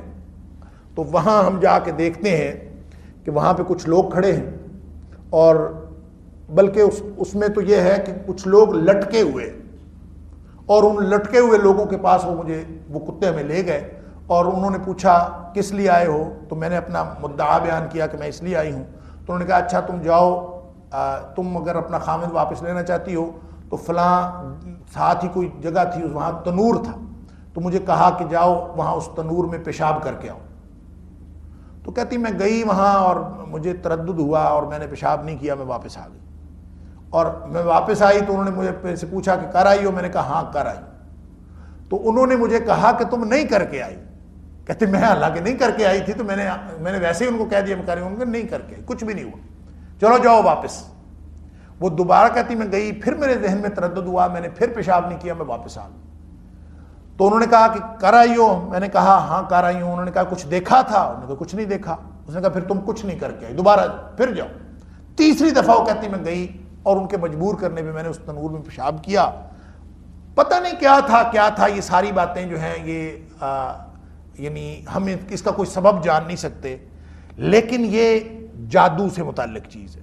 کہتی ہے کہ جب میں نے اس میں پیشاب کیا تو اچانک میں نے ایک گھوڑ سوار دیکھا، اور وہ گھوڑ سوار اس نے اپنا منہ لپیٹا ہوا تھا، اور وہ دوڑ کے نکلا ہے، اور پھر اس کا گھوڑا اڑنے لگا اور آسمانوں کو چڑھ گیا۔ یہ اس نے بیان کیا، اللہ اکبر۔ اور واپس وہ کہتی ہے میں جب ان لوگوں کے پاس آئی جو لٹکے ہوئے تھے تو انہوں نے کہا ہاں کچھ دیکھا ہے؟ میں نے کہا ہاں دیکھا ہے۔ کیا؟ تو جو میں نے دیکھا ہے کہ وہ آسمانوں کو ایک گھوڑ سوار چڑھ گیا۔ تو انہوں نے مجھے بتایا ہاں اب تو وہ صلاحیت رکھ سکتی ہے کہ تو اپنے خامن کو واپس لے آئے، یہ جو کچھ تو چاہتی ہو وہ ہو جائے، اب وہ ہو جائے گا، کیونکہ وہ جو گھوڑ سوار نکلا ہے اور آسمانوں کو گیا ہے وہ تو تیرا ایمان تھا، ہم تیرا ایمان ہی نکالنا چاہتے تھے اور وہ نکل گیا ہے، اب تو جو کرے گی وہ سب کچھ ہو جائے۔ اور وہ کہتی ہے کہ اس کے بعد میں نے جس چیز کو جو چاہا وہ ہو گیا، اور مجھے یہ پریشانی ہے، مجھے فکر ہے اپنے ایمان کی، مجھے کسی نے بتایا کہ تم نے اپنا ایمان واپس لانا ہے تو نبی کریم صلی اللہ علیہ وسلم کو جا کے ملو، اور میں آئی ہوں اور وہ تو اس دنیا سے جا چکے ہیں، اب میں کیا کروں۔ یہ واقعہ حضرت عائشہ صدیقہ رضی اللہ تعالیٰ عنہ کا علامہ ابن کثیر نے ان آیات کی تفسیر میں نقل کیا، اور بتانا یہ مقصود ہے کہ جو جادوگر ہوتا ہے اس کا ایمان کے ساتھ قطعاً کوئی تعلق نہیں ہوتا، لہٰذا یہ کیسے ہو سکتا ہے کہ اللہ کا نبی جو ہے وہ اس کی طرف جادو کی نسبت کی جا سکے۔ جادو بالکل ایک الگ ڈسپلن ہے، اللہ کی تعلیمات اور انبیاء جو لے کے آتے ہیں وہ ایک بالکل الگ ڈسپلن ہے، اسی لیے نبی کریم صلی اللہ علیہ وآلہ وسلم نے فرمایا کہ جو جادوگر ہے اس کی سزا یہ حد الساحر ضربہ بالسیف، ترمذی شریف کی روایت کہ جو جادوگر ہے اس کی گردن اڑا دو، تلوار کے ساتھ اس کی گردن اڑا، یہ اس کی سزا ہے۔ تو محدثین نے اس کی تفسیر میں اور اس کی شرح میں لکھا ہے اور مفسرین نے بھی کہ یہ جو حد الساحر ضربہ بالسیف جو کہا گیا ہے نا کہ اس کی گردن مار دو، یہ اس جادوگر کے لیے ہے جو کفریہ کلمات سے جادو کرے، یعنی جس کا تعلق کفریہ کلمات کے ساتھ ہو، کیونکہ جادو کے بہت سارے طریقے ہیں سیکھنے کے۔ تو بعض لوگ یہ کہتے ہیں کہ یہ جو کچھ جو پیور جادوگر ہوتے ہیں وہ کئی روز تک عزازیل کے نام کا ورد کرتے ہیں۔ عزازیل شیطان کا ذاتی نام ہے، ابلیس کا ذاتی نام عزازیل ہے، اور وہ کئی روز تک یا عزازیل یا عزازیل۔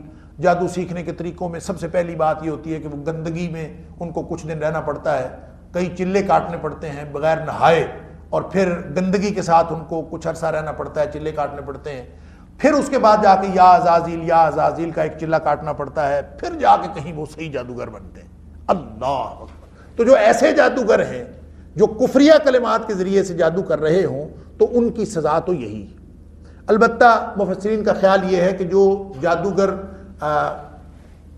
ظاہری کفر نہیں کرتے اور بظاہر وہ اپنے آپ کو مومن بھی کہتے ہیں، ان کی سزا یہ نہیں ہے، ان کی سزا اور دی جا سکتی ہے، ان کو پکڑا جا سکتا ہے، ان کو روکا جا سکتا ہے، ان کو کوڑوں کی قید کی سزا دی جا سکتی ہے، ان کو قتل نہیں کیا جا سکتا۔ بہرحال یہ تو اسٹیٹ کا معاملہ ہے، یہ ہم اپنی طرف اگر کسی چیز کی سزا قتل ہو بھی تو کوئی فرد کسی کے اوپر سزا امپلیمنٹ نہیں کر سکتا۔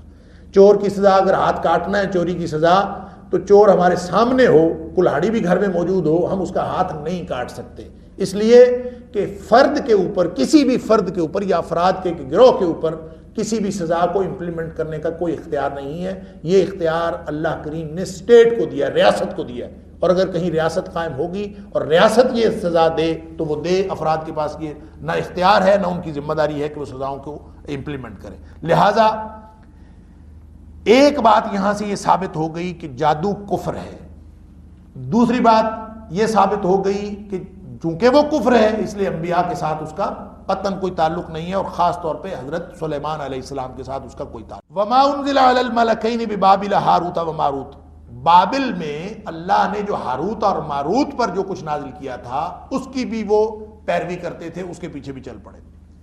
جو حضرت سلیمان علیہ السلام کے دور میں جادو سکھایا جاتا تھا وہ جادو، اور وہ جادو جو ہاروت اور ماروت کے دور میں سکھایا گیا، ہاروت اور ماروت کو الملکین کہا گیا کہ یہ دو فرشتے تھے۔ اب یہ بھی ایک ایسی بات ہے کہ جس کے اوپر مفسرین نے بہت لمبی چوڑی کہانیاں لکھی، اور ایک کہانی تو ایسی ہے جو ریپیٹڈلی مختلف تواتر کے ساتھ مختلف مفسرین نے لکھی ہے کہ یہ فرشتے ایک آئے تھے، ایک خاص آزمائش کے تحت ان کو زمین پر بھیجا گیا تھا، اور اس کے پس منظر میں بھی یہ کہا جاتا ہے کہ جب زمین پر مختلف قسم کی نافرمانیاں فرشتوں نے دیکھیں تو فرشتوں نے اللہ تعالیٰ سے عرض کی کہ اللہ یہ کیسے لوگ ہیں کہ ابھی تیری تعلیمات کے باوجود یہ سب نافرمانیاں کرتے ہیں۔ تو اللہ تعالیٰ نے ان فرشتوں میں سے دو فرشتوں کو بھیج دیا جن فرشتوں کو فرشتوں نے خود ہی منتخب کیا تھا کہ اس آزمائش میں ان کو مبتلا کیا جائے کہ بھلا یہ زمین پر جا کے کیا کرتے ہیں۔ تو وہ زمین پہ آئے اور یہاں آ کے وہ مختلف معاملات میں گرفتار ہوئے، اور ان معاملات میں سے ایک معاملہ کسی زہرہ نامی خاتون کے ساتھ ان کا کوئی عشق کا معاملہ ہو گیا، اور انہوں نے پھر اس کو وہ دعا سکھا دی جو آسمانوں پہ چڑھنے کی ہے، اور وہ اس دعا بھی سکھا دی جو آسمانوں سے اترنے کی ہے۔ تو وہ چڑھ تو گئی لیکن اترنے کی دعا بھول گئی، اور پھر اس کو ایک ستارہ بنا کے اس کی شکل مسخ کر کے اس کو ستارہ بنا دیا گیا، اور پھر اس کے زیر اثر بہت سارے آثار وہ بھی نقل کر دیے گئے ہیں جن کی کوئی اتھینٹسٹی نہیں۔ حضرت عبداللہ بن عمر رضی اللہ تعالیٰ عنہ کے حوالے سے کہا جاتا ہے کہ وہ رات کو جب زہرہ تارہ دیکھتے تھے تو وہ اس پر لعنت کرتے تھے، نعوذ باللہ من ذالک۔ یہ ساری کی ساری باتیں میں نے صرف اس کا ذکر اس لیے کیا ہے کہ یہ باتیں کہی جاتی ہیں، سنائی جاتی ہیں، لیکن یہ من گھڑت ہے، کوئی اس کی اتھینٹسٹی نہیں۔ جب قرآن ان کو ایک آزمائش کے طور پر دو فرشتوں کے نزول بتا رہا ہے اور اجمالی طور پر بیان کر رہا ہے تو ہمیں صرف اتنی بات ہی سمجھنی چاہیے۔ بابل اس علاقے کو کہا جاتا ہے، قرآن نے کہا بے بابل ہاروت، جو بابل میں ہاروت اور ماروت آئے تھے، تو بابل اس علاقے کو کہا جاتا ہے جس کو آج کل ہم عراق کہتے ہیں۔ نمرود بھی یہاں پہ تھا، نمرود کے دور میں بھی وہاں جادوگروں کا ہی مسئلہ تھا۔ نمرود تو بلکہ عراق کے سارے بادشاہوں کا لقب نمرود ہوا کرتا تھا، جیسے مصر کے فرعونہ، ہر بادشاہ فرعون ہوتا، اس کا لقب فرعون، اسی طرح حبشہ کے ہر بادشاہ کا لقب نجاشی، تو عراق کے ہر بادشاہ کا لقب نمرود۔ حضرت موسیٰ علیہ السلام کے ساتھ جو جادوگروں کا معاملہ ہوا تو وہ جو اس وقت کا نمرود تھا، تو جادو اس کا مطلب ہے بابل کے اندر خاص قسم کا جادو تھا۔ جہاں پہ جادو بھی ہو اور جہاں پہ اللہ کے نبی بھی آ رہے ہوں، سلیمان علیہ السلام تشریف لائے، شیاطین جادو کرتے رہے، سلیمان علیہ السلام اللہ کی تعلیمات بتاتے رہے، انبیاء آتے رہے، سینکڑوں انبیاء بنی اسرائیل میں آئے، ساتھ جادو چلتا رہا۔ تو جادو اور معجزے اور کرامت، جادو اور اسلامی تعلیمات کی تاثیر اور جادو اور وحی کی تاثیر، اس کے درمیان میں جو اشتباہ آج ہے، مجھے یوں لگتا ہے کہ اس سے کہیں بڑا اشتباہ وہ بابل میں اور اس دور میں تھا اور یہودیوں کے ہاں تھا۔ یہود اور بنی اسرائیل کے سارے لوگ وہ اس اشتباہ میں گرفتار ہو گئے تھے اور اس اختلاط میں گرفتار ہو گئے تھے، جیسے سلیمان علیہ السلام پر انہوں نے الزام لگایا جادو کا، اسی طرح وہ ہر نبی کے بارے میں یہ سمجھتے تھے کہ شاید ان کا تعلق جادو کے ساتھ۔ لہٰذا اللہ تعالیٰ نے یہ ڈفرینشیٹ کرنے کے لیے کہ لوگوں کو یہ پتہ چل جائے کہ جادو بالکل ایک الگ قسم کی چیز ہے، اور جو اللہ کی وحی کی جو تاثیر ہو یہ بالکل الگ قسم کی چیز ہے، یہ بتانے کے لیے اللہ کریم نے ان دو فرشتوں کو بھیجا، اور وہ فرشتے آ کے لوگوں کو جادو سکھاتے تھے۔ فرمایا کہ وہ کہتے تھے وَمَا يُعَلِّمَانِ مِنْ أَحَدٍ حَتَّى يَقُولَا إِنَّمَا نَحْنُ فِتْنَةٌ، وہ کہتے تھے، وہ سکھاتے تو تھے لوگوں کو، وَمَا يُعَلِّمَانِ، وہ دونوں سکھاتے تھے، مِنْ أَحَدٍ، لیکن اس وقت تک کسی کو نہیں سکھاتے تھے، حَتَّى يَقُولَا، جب تک وہ دونوں یہ نہ کہہ دیتے انما نحن فتنہ، کہ ہم تو آزمائش کے لیے بھیجے گئے۔ تو یہ بات واضح ہو گئی کہ اللہ تعالیٰ نے فرشتوں کو بھیجا، اور بہت سارے لوگوں نے اس کی تعویل کر کے کچھ کا کچھ بنانے کی کوشش کی ہے۔ اور پھر یہ بھی کہا گیا ہے کہ جو وما انزلا، اور جو نازل کیا گیا علی الملکین ببابل ہاروت و ماروت، تو یہ ما یہاں جو ہے نافیہ، یہ بھی کہا گیا کہ یہ نافیہ۔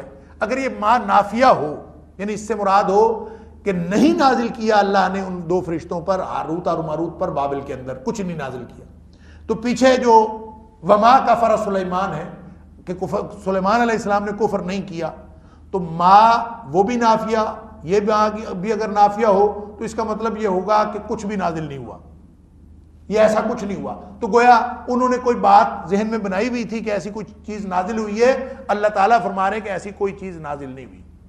یہ اس طرف بھی کچھ مفسرین گئے ہیں کہ یہ نافیہ ہے، حالانکہ اس کی بھی ضرورت نہیں، یہ تو بات ہی ختم ہو جاتی۔ قرآن کا سیاق و سباق ہی اس کی تصدیق نہیں کرتا، کیونکہ پھر فتنہ کیا رہ گیا، پھر آزمائش کیا رہے گی۔ وہ کہتے ہیں انما نحن فتنہ، وہ سکھاتے تو تھے لیکن وہ سکھا کے ساتھ یہ کہتے تھے کہ ہم آزمائش ہیں، تو پھر اگر وہ اس کو نافیہ تسلیم کرے نا ماں کہ نہیں نازل کیا کچھ، تو پھر اس کلام کا کیا حیثیت رہ جاتی ہے کہ ہم آزمائش ہیں، تو آزمائش تھے تو اس کا مطلب ہے خاص چیز نازل کی۔ یہاں پہ ایک سوال، بلکہ ایک دو سوال پیدا ہوتے ہیں، متعدد سوال پیدا ہوتے ہیں، میں صرف اس کی طرف اشارہ کر دیتا ہوں تاکہ ہمارے ذہن کلیئر ہو جائیں۔ کچھ لوگوں کا خیال یہ ہے کہ اللہ تعالیٰ نے اگر جادو اور معجزے میں فرق ہی کرنا تھا اور اسلامی تعلیمات کی تاثیر اور جادو کی تاثیر میں فرق لوگوں کو بتانا تھا اور اس اشتباہ کا ازالہ مقصود تھا، تو اللہ تعالیٰ نبیوں کے ذریعے کر دیتا، فرشتے بھیجنے کی کیا ضرورت تھی؟ یہ خاص طور پر اللہ تعالیٰ نے ہدایت کے لیے تو نبی بھیجے ہیں، تو ہدایت کے لیے فرشتے بھیجے ہیں، یہ بالکل ایک عجیب سی بات لگتی ہے، ایک بات۔ دوسرا جو سوال پیدا ہوتا ہے کہ اللہ تعالیٰ نے یہ نہیں کہا کہ وہ فرشتے جادو سکھاتے تھے، فرشتے کچھ سکھاتے تھے اور ساتھ یہ کہتے تھے کہ ہم فتنہ ہیں۔ اس پر پھر مفسرین نے یہ بہت بحث کی ہے کہ فرشتے جو کچھ سکھاتے تھے وہ جادو نہیں تھا، وہ کوئی ایسے کلمات تھے جو دوہری تاثیر رکھتے تھے اور اس یا ملٹیپل قسم کی تاثیر رکھتے تھے، یعنی یا کوئی اشیاء کے خواص کا علم تھا اور یا پھر وہ کلمات کی خاص تاثیر تھی۔ ایسے ہی ہے جیسے آپ آج کل سنتے ہیں کہ کچھ لوگوں نے، یہ میں کسی جنتری میں پڑھ رہا تھا، کوئی خاص قسم کی جنتری یہاں سے نکلتی ہے لاہور سے ہی، اس جنتری میں پڑھ رہا تھا کہ کسی دشمن کو مارنا ہو نا تو پتہ نہیں قبرستان کی پرانی مٹی لے لو اور اس کے اوپر کوئی تعداد لکھی ہوئی تھی 141 دفعہ کتنی دفعہ سورہ مزمل پڑھ لو، تو اتنی دفعہ پڑھنے کے بعد وہ مٹی کسی اپنے دشمن کے گھر کے دروازے پہ پھینک آؤ، 40 دن کے اندر وہ دشمن مر جائے گا۔ سوال پیدا یہ ہوتا ہے کہ کیا سورہ مزمل لوگوں کو مارنے کے لیے نازل ہوئی ہے؟ اس کی یہ تاثیر کہاں سے پتہ چلی؟ یہ کس نے بتائی کہ اس کے اندر یہ تاثیر بھی ہے کہ اس سے دشمن کو مارا جا سکتا ہے؟ الا ھذا القیاس۔ اصل میں جو کچھ مفسرین کا خیال یہ ہے، ایک تو یہ ہے کہ وہ جادوئی سکھاتے تھے لیکن سکھانے سے پہلے بتا دیتے تھے کہ ہم فتنے کے لیے آئے ہیں، تاکہ لوگوں کو سمجھ آ جائے کہ یہ جادو ہے اور انبیاء کی تعلیمات ان سے بالکل مختلف ہے، اور سلیمان علیہ السلام ہوں یا دیگر انبیاء ہوں، ایک تو یہ فرق بتانے کے لیے وہ فرشتے آئے، جادو سیدھا سکھائے۔ دوسرا یہ کہ وہ جادو سکھاتے ہی نہیں تھے، وہ کچھ کلمات کے خواص بتاتے تھے کہ اس کے اندر یہ بھی تاثیر ہے، اس کے اندر یہ بھی تاثیر ہے، اس کے اندر یہ بھی تاثیر ہے، اشیاء کے اندر یہ بھی تاثیر ہے، یہ بھی تاثیر ہے۔ اب اس کو استعمال ہر شخص کے اوپر ڈیپینڈ کرتا تھا، لیکن جب کوئی قوم اخلاقی گراوٹ کا شکار ہو جاتی ہے اور جب وہ اللہ کی تعلیمات کو چھوڑ دیتی ہے، کتاب اللہ وراء ظہورہم، اپنے پس پشت ڈال دیتی ہے، تو پھر وہ ان کی نگاہ صرف اور صرف اسی طرف جاتی ہے جو تخریبی کاروائیاں ہوتی ہیں۔ پھر سورہ مزمل سے دشمن ہی مارا جاتا ہے، پھر سورہ مزمل سے برکت نہیں حاصل کی جاتی، پھر ایسے ہی تعویذ گنڈے کیے جاتے ہیں، کسی سے محبت حاصل کی جاتی ہے، کسی سے نفرت حاصل کی جاتی ہے، حالانکہ قرآن وہی ہوتا ہے، کلمات وہی ہوتے ہیں جس کے اندر پازیٹیو تاثیر بھی موجود ہے، لیکن یہ اقوام کے جو اجتماعی شعور ہے اس کی عکاسی کرتی ہے۔ اور یہود کا اجتماعی شعور یہ تھا کہ فرشتوں نے آ کے جادو نہیں سکھایا، ان کو کلمات کی تاثیر سکھائی ہے، لیکن اس میں سے بھی انہوں نے وہ والی چیز پکڑی، اس میں سے سیکھا۔ فرشتے کہتے تھے کہ ہم فتنہ ہے، ہم آزمائش ہیں، یہ نہ سیکھو۔ امام شوکانی نے لکھا ہے کہ جو کہتے تھے نا انما نحن فتنہ، اس کا مطلب یہ ہے کہ وہ کہتے تھے اے انما نحن ابتلاء و اختبار من اللہ لعبادہ، ہم اللہ کی طرف سے آزمائش ہیں، امتحان ہیں، اور ہم سے نہ سیکھو، ہمیں اللہ نے امتحان کے لیے بھیجا ہے۔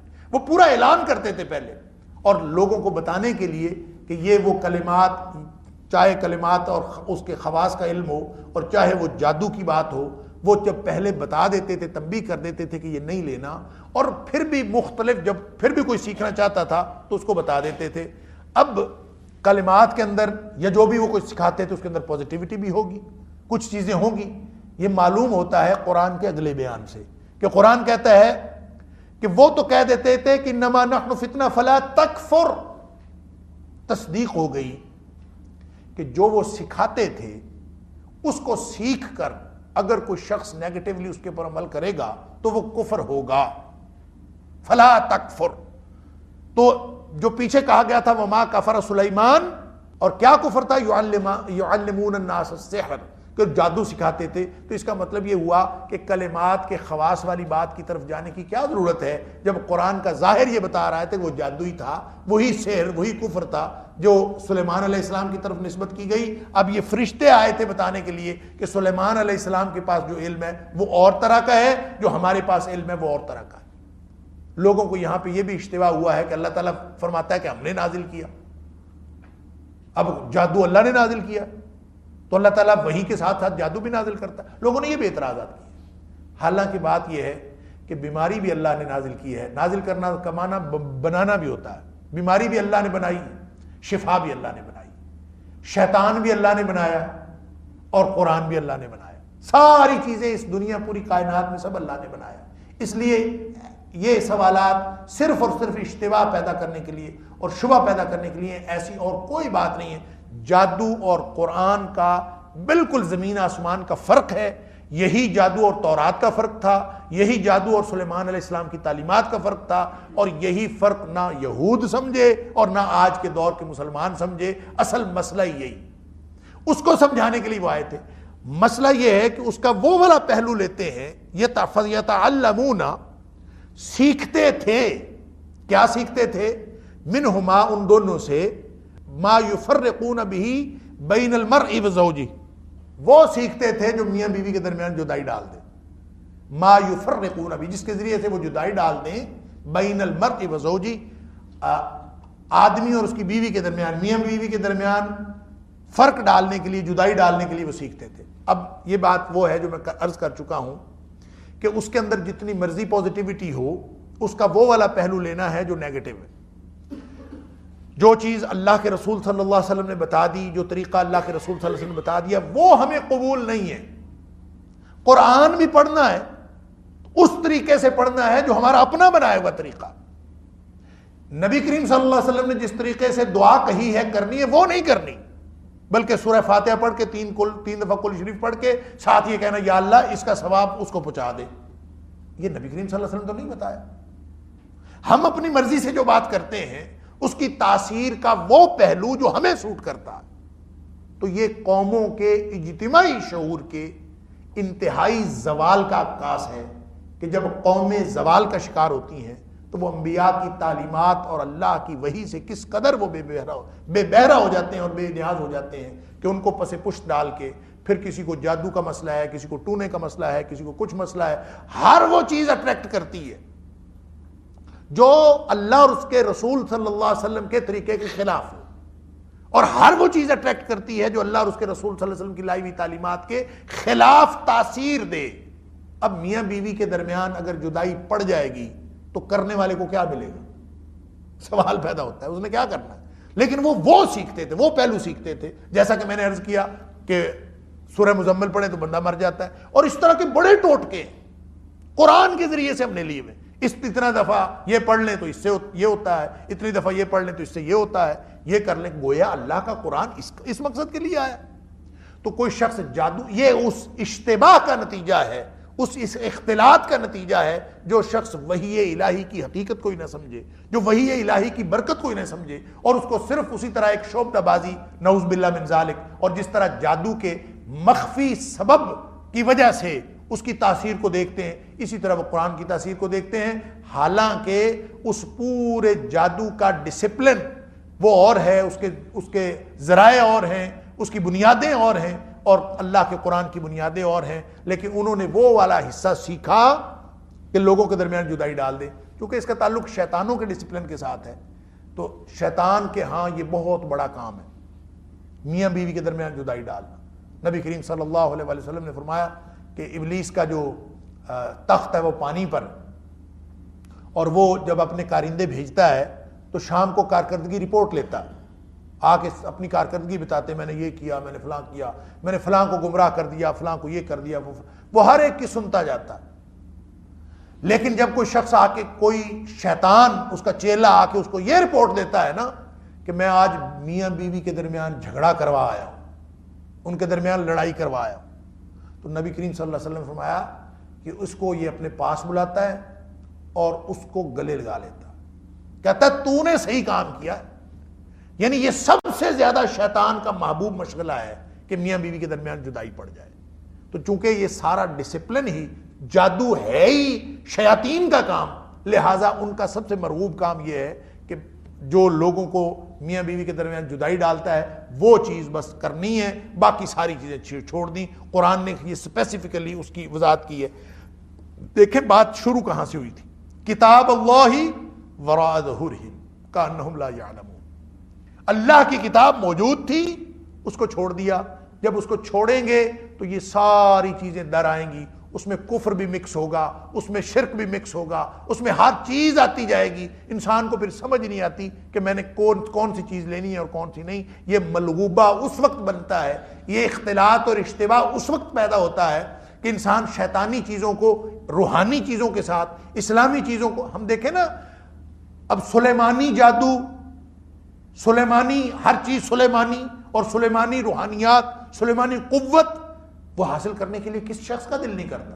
شیاطین نے یہ بھی اصطلاح اس لیے ایجاد کی ہے کہ اس شیطانی کام کو روحانی معانی پہنائے جا سکے، لہذا اس روحانی معنویت کے اندر جتنا مرضی شیطنت، جتنا مرضی کفر، جتنا مرضی شرک اس پر عمل کر لیں، کوئی بندہ دیکھتا ہی نہیں۔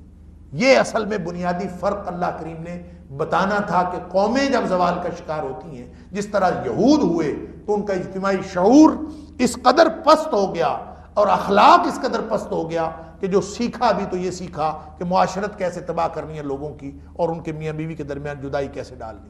لیکن یہ ایک بات ذہن میں رکھیے، لازمی نہیں ہے کہ جادو کا اثر ہو۔ کعب الاحبار کہتے ہیں کہ میں اگر اللہ کے یہ کلمات نہ پڑھتا تو مجھے وہ گدھا بنا دیتے۔ اس کا مطلب ہے ان کے جادو کے اندر تو یہ تاثیر تھی کہ ان کو گدھا بنا دیتے، لیکن آگے توڑ کیا ہے؟ توڑ ہے اللہ کے کلمات، اللہ کا قرآن۔ فرمایا وما هم بضارین بہ من احد الا باذن اللہ۔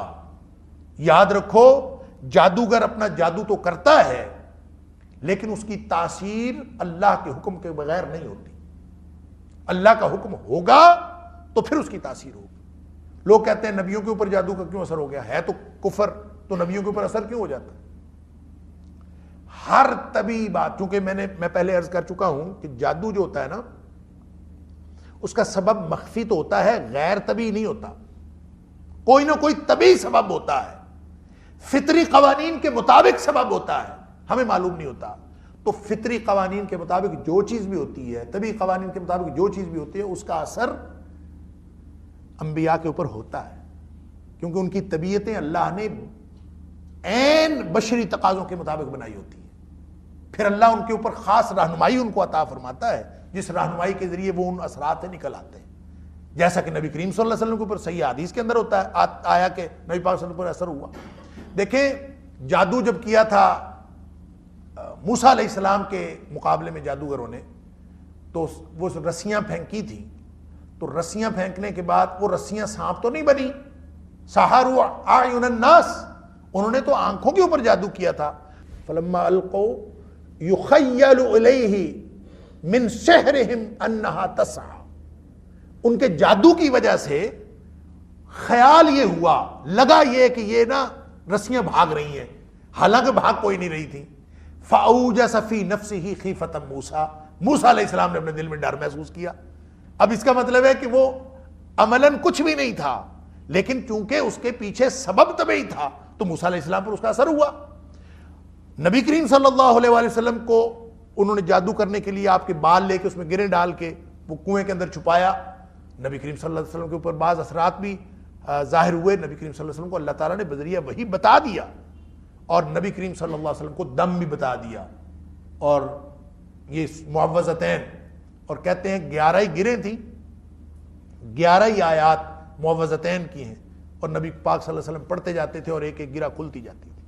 اور اب بھی جو جادو کا توڑ کرنے والے ہیں وہ کہتے ہیں کہ اگر جو جادوگر ہیں وہ اب بھی 11 گروں کی کوئی خاص بات ہے ان کے ہاں، واللہ عالم۔ تو ایک ہمارے دوست ہیں وہ کہا کرتے ہیں کہ 11 گروں کی بڑی ایک خاص قسم کا جادو ہوتا ہے جو 11 گروں کے ساتھ ہے، اور جب آپ اس کے توڑ میں معوذتین پڑھیں، قل اعوذ برب الفلق اور قل اعوذ برب الناس، تو کہتے ہیں کہ عملاً ہر گرہ کھلتی جاتی ہے، اگر آپ یہ پڑھیں گے تو عملاً ہر گرہ کھلتی جائے گی۔ لہٰذا جادو کرنے والا جادو کرتا رہے، اس سے ڈرنے کی کوئی بات نہیں، کسی شبہ میں پڑنے کی بات نہیں۔ حتیٰ کہ بعض لوگ کہتے ہیں کہ جناب یہ بدشگونیاں، دل میں خیال تو آتے ہیں نا انسان کے۔ تو ابو داؤد شریف کی ایک روایت میں، جو اگرچہ روایت اس کی سند تو مرسل ہے، لیکن اس میں ایک دعا سکھائی گئی کہ جب تمہیں کسی بارے میں شبہ ہو نا کہ پتہ نہیں یہ ایسے ہو ہی نہ جائے کوئی اثر، تو اس کے لیے دعا پڑھا کریں کہ اللہم لا یاتی بالحسنات الا انت ولا یدفع السیئات الا انت ولا حول ولا قوت الا بک. یہ پڑھا کرو کہ اللہ کوئی نیکی مجھے مل نہیں سکتی سوائے اس کے کہ جو تو لے کے آئے، اور کوئی برائی مجھ سے ہٹ نہیں سکتی سوائے اس کے جو تو ہٹا دے. ولا حول ولا قوت الا بک. اللہ نہ نیکی حاصل کرنے کی کوئی قوت ہے اور نہ برائی سے بچنے کی کوئی طاقت ہے سوائے تیرے ساتھ. اگر میں تیرے ساتھ ہوں تو میرے پاس ساری طاقتیں. یہ کہا کرو جب اگر کوئی شک پڑ جائے تو کہ پتہ نہیں کیا ہو رہا ہے، کوئی اثر ہو رہا ہے کہ نہیں ہو رہا. لیکن ہمارے جتنا زیادہ ہمارا اللہ کے قرآن کے ساتھ ناطہ کمزور ہوگا اتنا زیادہ جادوگروں کو اور یہ شعبدہ بازوں کو اتنا زیادہ ان کو تقویت ملے گی، اور وہ ہمارے اندر پینیٹریٹ بھی کرتے ہیں اور پھر ان کی تاثیر بھی ظاہر ہوتی ہے. فرمایا کہ تم یہ یقین رکھو کہ وما ہم بضارین بہ من احد الا باذن اللہ. میاں بیوی میں جدائی ڈالنے کا جادو سیکھیں، کسی کو نقصان دینے کا جادو سیکھیں، کسی کو مار دینے کا جادو سیکھیں، جتنا مرضی وہ سخت جادو ہو وہ کسی کو نقصان نہیں پہنچا سکتے سوائے اللہ کے حکم سے. اور اگر انسان اللہ کے حکم سے اللہ کے کلمات کے ساتھ پناہ مانگے تو ظاہر ہے وہ نہیں نقصان پہنچا سکتے. وَيَتَعَلَّمُونَ مَا يَضُرُّهُمْ وَلَا يَنفَعُهُمْ. بدبخت ایسے تھے کہ چیزیں نفع کی بھی تھیں اس میں سیکھنے والی، لیکن وہ نہیں سیکھتے تھے. اس کے دو معنی. ایک معنی تو یہ ہے کہ وہ صرف وہ چیزیں سیکھتے تھے جو نقصان دہ چیزیں تھیں، نقصان پہنچانے والی سیکھتے تھے، نفع پہنچانے والی نہیں سیکھتے تھے. ایک بات. دوسرا اس کا مفہوم یہ ہے کہ جو کچھ بھی وہ سیکھتے تھے وہ صرف نقصان ہی پہنچاتا تھا، وہ نفع نہیں دے سکتا تھا. جو سیکھتے تھے وہ یتعلمون، اور وہ جو سیکھتے تھے ما یضرہم، جو ان کو نقصان پہنچاتا تھا، ولا ینفعہم، فائدہ نہیں دیتا تھا. وَلَقَدْ عَلِمُوا لَمَنِ اشْتَرَاهُ مَا لَهُ فِي الْآخِرَةِ مِنْ خَلَاقٍ. حالانکہ ان کو یہ بات بتا دی گئی تھی. وَلَقَدْ عَلِمُوا، وہ خوب جانتے تھے، لَمَنِ اشْتَرَاهُ، کہ یہ جس نے بھی خریدا، یہ سودا اتنا برا سودا ہے، یہ جادو ٹونا اور یہ شعبدے، یہ اتنا برا کام ہے اور اتنا بڑا سودا ہے. جس نے بھی یہ خریدا، مَا لَهُ فِي الْآخِرَةِ مِنْ خَلَاقٍ، اس کا آخرت میں کوئی حصہ نہیں. معلوم تھا کہ آخرت برباد ہو جائے گی، سمجھتے تھے اس بات کو کہ آخرت برباد ہو جائے گی، اس کے باوجود کرتے تھے. یہ ایسے ہی ہے جیسے ہم کیے جاتے ہیں. معلوم ہے کہ کسی چیز کا کیا نقصان ہے. نبی کریم صلی اللہ علیہ وسلم نے فرمایا کہ جو کسی نجومی کاہن عراف کے پاس گیا 40 دن اس کی نماز قبول نہیں ہوتی. صرف گیا، اس سے جا کے حساب کروایا. تو ہم تو روز جاتے ہیں، ہمیں کچھ بھی نہیں ہوتا. اور پھر خاص طور پر یہ بات کہ فرمایا جس نے جا کے اس کی تصدیق بھی کر دی. من اتا عرافا فسالہ فصدقہ، اس سے پوچھا کہ بتاؤ میری قسمت کا حال بتاؤ، اس نے بتا دیا. بتانے کے بعد اس کو کہتا ہے ہاں تو نے ٹھیک کہا، تو ٹھیک کہتا ہے، بس اتنا کہا. تو نبی کریم صلی اللہ علیہ وسلم فرمایا فقد کفر بما انزل علی محمد صلی اللہ علیہ وسلم. اس نے کفر کیا اس وحی کے ساتھ جو نبی کریم صلی اللہ علیہ وسلم پر نازل کی گئی، یعنی قرآن کے ساتھ کفر کیا. یہ کہنا کہ تو ٹھیک کہتا ہے، اس کا مطلب ہے جادو کی کوئی ادنا ترین قسم بھی ہو، شعبدے کی کوئی ادنا ترین قسم بھی ہو، کوئی علم نجوم ہو، کوئی علم ہو، ہیپناٹزم ہو، مسمرزم ہو، کسی بھی طرح کی چیز ہو، اس کی تصدیق کرنا یا اس کی تاثیر کو تسلیم کرنا کہ باوجود اس کے کہ میں موحد ہوں، باوجود اس کی بات کے میں مومن ہوں، باوجود اس بات کے کہ میں اللہ کا قرآن پڑھتا ہوں، باوجود اس بات کے کہ میں نماز پڑھتا ہوں، سب کچھ کے باوجود اگر یہ سمجھتا ہے کہ میرے پاس اس کا کوئی جواب، کوئی توڑ نہیں ہے، تو اس کا مطلب یہ ہے کہ اس کے دل میں ایمان نہیں. اللہ تعالیٰ معاف کرے. آج کل ہم توڑ کرنے کے لیے نا انہی عاملین کے پاس جاتے ہیں جو جادو کا علاج جادو کے ذریعے کرتے ہیں، ٹونے کا علاج ٹونے کے ذریعے کرتے ہیں. سن لیجئے، چاہے کوئی شخص اللہ کا قرآن پڑھ رہا ہو اور چاہے وہ جتنا مرضی باشرہ نظر آ رہا ہو، اگر اس کے علاج کے اندر طریقہ کار میں بھی کوئی شعبدہ موجود ہے نا، تو یاد رکھیے وہ قرآنی علاج نہیں ہے. مثلا مجھے کسی نے بتایا کہ یہ ہمارے گھر میں علاج کرنے کے لیے کوئی آیا عامل، جادو کا علاج کی بڑا سخت جادو ہوا ہے. جادو تو ہوا تھا کہ نہیں ہوا تھا، تو اس نے علاج کیا کہ ابھی میں انڈے کے اوپر جو ہے وہ پڑوں گا اور پھر انڈے کو توڑنا اور پھر اگر جادو ہوا تو اس میں سے سوئیاں نکلیں گی، اور پھر اس نے پڑھا اور پڑھنے کے بعد انڈا توڑا گیا، اس میں سوئیاں نکلی۔ اسی طرح اس نے کہا کہ میں پانی کی بالٹی رکھ دیں اور میں اس پر پڑھتا ہوں اور اگر جادو ہوا تو اس میں آگ لگ جائے گی۔ یہ جو سارے شعبدے ہیں نا، اس کا اللہ کے دین کے ساتھ کوئی تعلق نہیں۔ چاہے کوئی شخص قرآن پڑھ رہا ہو، نبی کریم صلی اللہ علیہ وسلم نے یہ طریقہ سکھایا ہے کہ آگ لگ جائے تو پھر کر لینا، اور سوئیاں نکل آئیں گی انڈے سے، انڈے اس وقت بھی ہوتے تھے۔ تو یہ کوئی طریقہ، یہ سارے شعبدے ہیں۔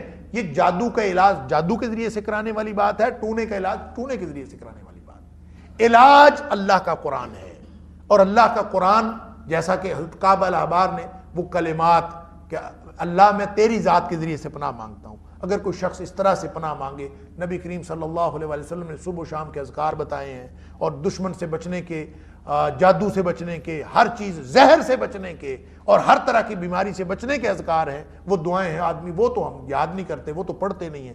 اللہ کے قرآن کو تو پس پشت ڈالا ہے۔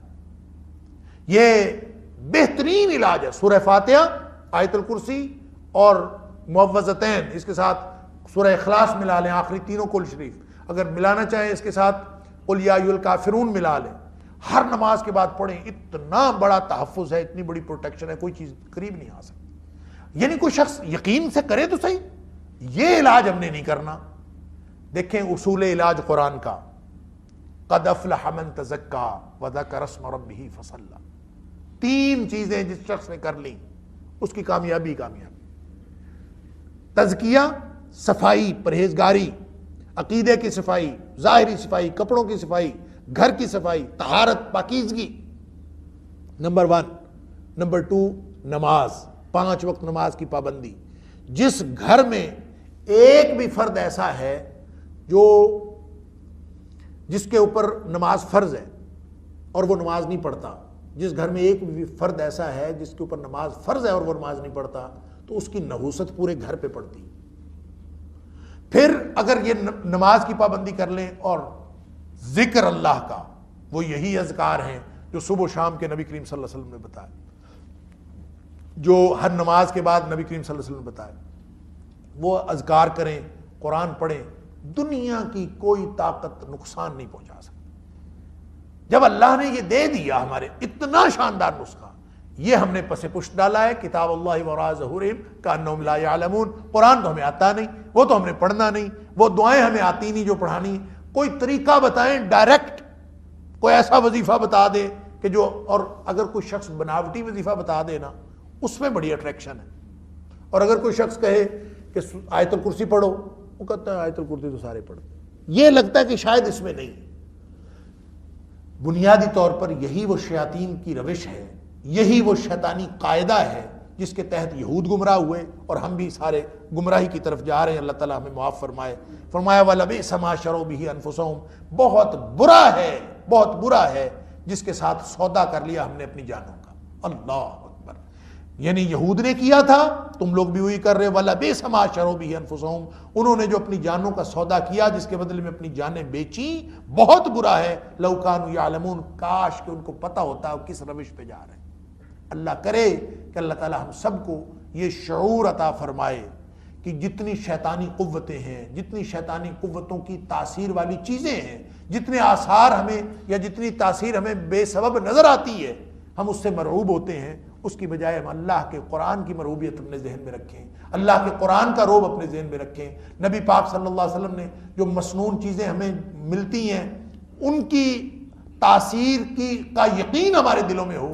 اگر یہ ہو تو پھر انشاءاللہ کسی چیز کا کوئی ڈر نہیں ہے، وگرنہ یہ حالت جو ہماری ہوئی پڑی ہے، قرآن کے اس بیان کے مطابق یہ حالت اسی وقت ہوتی ہے جب لوگ اللہ کے قرآن کو چھوڑ دیتے ہیں۔ اگر ہم تھوڑا سا جائزہ لینا شروع کر دیں کہ ہر گھر میں کتنے لوگوں کو قرآن آتا ہے، یعنی ناظرہ قرآن پڑھنا، پھر قرآن سوچ سمجھ کے پڑھنا، اللہ اکبر، حیران انسان ہو جاتا ہے کہ پورے پاکستان میں، یعنی واللہ عالم، میرا خیال ہے کہ 5 سے 10% لوگ ہوں گے زیادہ سے زیادہ، اگر ہم پاکستان کا کریں، اور یہ بھی پرسنٹیج بہت زیادہ ہے۔ میں کسی کے پاس بیان کر رہا تھا، میں نے کہا کہ 10% لوگ 90% تو کو لوگ قرآن پڑھتے ہی نہیں، اور 10% جو پڑھتے ہیں ان میں سے بھی 90% جو ہے بغیر سوچے سمجھے پڑھتے ہیں. تو مجھے اس نے کہا کہ یہ اتنی بڑی ریشو کب پڑتی ہے قرآن؟ انہوں نے کہا 98% نہیں پڑھتے، 2% ہوں گے جو قرآن پڑھتے ہیں، اور جو 2% پڑھتے ہیں ان میں سے بھی 90% وہ ہیں، بلکہ 98% وہ ہیں جو بغیر سوچے سمجھے پڑھتے ہیں، جن کو پتہ ہی نہیں قرآن میں کیا ہے. تو اللہ تعالی ہمیں اپنی کتاب سے جڑنے کی توفیق عطا فرمائے. اس سے جڑیں گے تو سارے مسئلے حل ہوں گے، روحانی بھی، نفسیاتی بھی، جسمانی بھی، انفرادی بھی، اجتماعی بھی. اللہ تعالی ہم سب کو توفیق عطا فرمائے. وآخر دعوانا